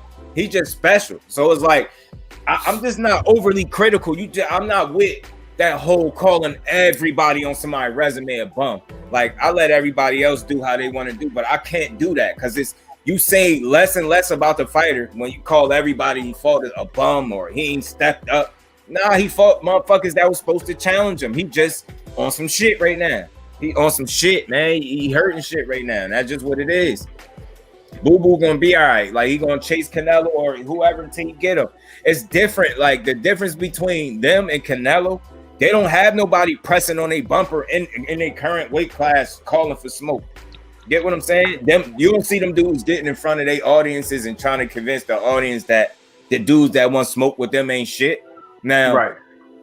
Of course he gonna say, yo, Benavidez ain't got shit for him, because that's what he's supposed to think. We supposed to say, yo, yeah, hit whoop my ass. It's gonna be a great fight. You don't hear that shit really no more? I'm gonna tell you what he meant, just dude. When Charlo say Benavidez don't got shit for me, he coming from he coming from the aspect of y'all telling me to move up to fight this young boy that don't got no fucking belt. Y'all telling me to move up to fight this young boy who I'm standing on top of. I'm a bigger entertainer boxing than he is. Way bigger. Fact. You know what I mean? He trying to get to where I'm at 2 division champ. We forget that shit. 2 division champ. We forget that. He don't got to bust no moves for Dave Benavidez. Benavidez ain't shit compared to Jamal Charlo. If they both retire today, come on, bro. Y'all see what I'm getting at, bro. He ain't shit compared to him. That's what he mean. Y'all want A side to do a bunch of B side shit. Yes, B side. So yes, sir. B-side shit. See, but Will, that you kind of made me think. You kind of see where we going with it. Don't pay for bulls. Don't support the bullshit. And that now I'm not calling Beaver bullshit, but I'm just saying it's bullshit in terms of nobody was asking for it. You know, it's layers to it. Everything, you can't just lump everything in a ball. It's just layers to it. It's like nobody asked for that. That's what makes it bullshit. Not the level of the opponent. It's just nobody asked for that fight. You get what I'm saying? So it's like. And then he basically telling you take it or leave it type deal. So, you know what I'm saying? And we saying we ain't got to take that shit. that's what it is. T20, salute, bro. Man, my damn hurt, man. It's time for me to roll up again, fellas. It's going to be time. Yep. T, you still on? Yeah, I'm on. On what? Oh, yeah, no, I thought you was live. I was about to say you still on. I mean, I just went live for robbing the bookie, but I ain't doing shit out. I'm on here when I'm on there. Oh yeah, nah, yeah, no doubt. Hey, he be on multiple lives at the same time. I'm telling you, he multitasking. I just got back to the crib. I just got back to the crib when I started yelling and shit. Nah, yeah, man. I think we had another good productive live for these people, man. Maybe somebody heard us out there. They hear us every time we speak. Don't let these folks tell you no different. If anytime somebody come to your platform to tell you that nobody ain't at your platform, know you doing something right, bro. Yep. We're gonna keep this shit rocking too, man. We got plenty more for people as these upcoming days come, man. It's gonna be plenty of shit to talk about. But to close this shit out, because I ain't gonna hold you up here all day. T, I'll catch you right over there anyway. But I'm picking Charlo. I think to win this fight convincingly, possibly by stoppage. But like I said, I think I'll make a video on that when it get a little bit closer to the weekend. So exactly, doesn't someone he said that earlier? I don't know what you're talking about, Will, but Will, if I don't know if you subscribe to the channel, but if you're not, subscribe to the channel, hit that like button, and you just tune in, man. Tune in. That's what I say. Tune in. For real, man. Regularly. Make sure you be here tomorrow for my boy show too, Will. Yes, sir, Will. Because we entertained the hell out of you today, bro. So hopefully we see your ass, and don't forget to hit the subscribe button too. I'm on your ass, Will. Tell them my boy shit for real. My boy like button every time you come in this motherfucker. You already know, man. Go back to his old videos and hit all them like buttons. Yeah.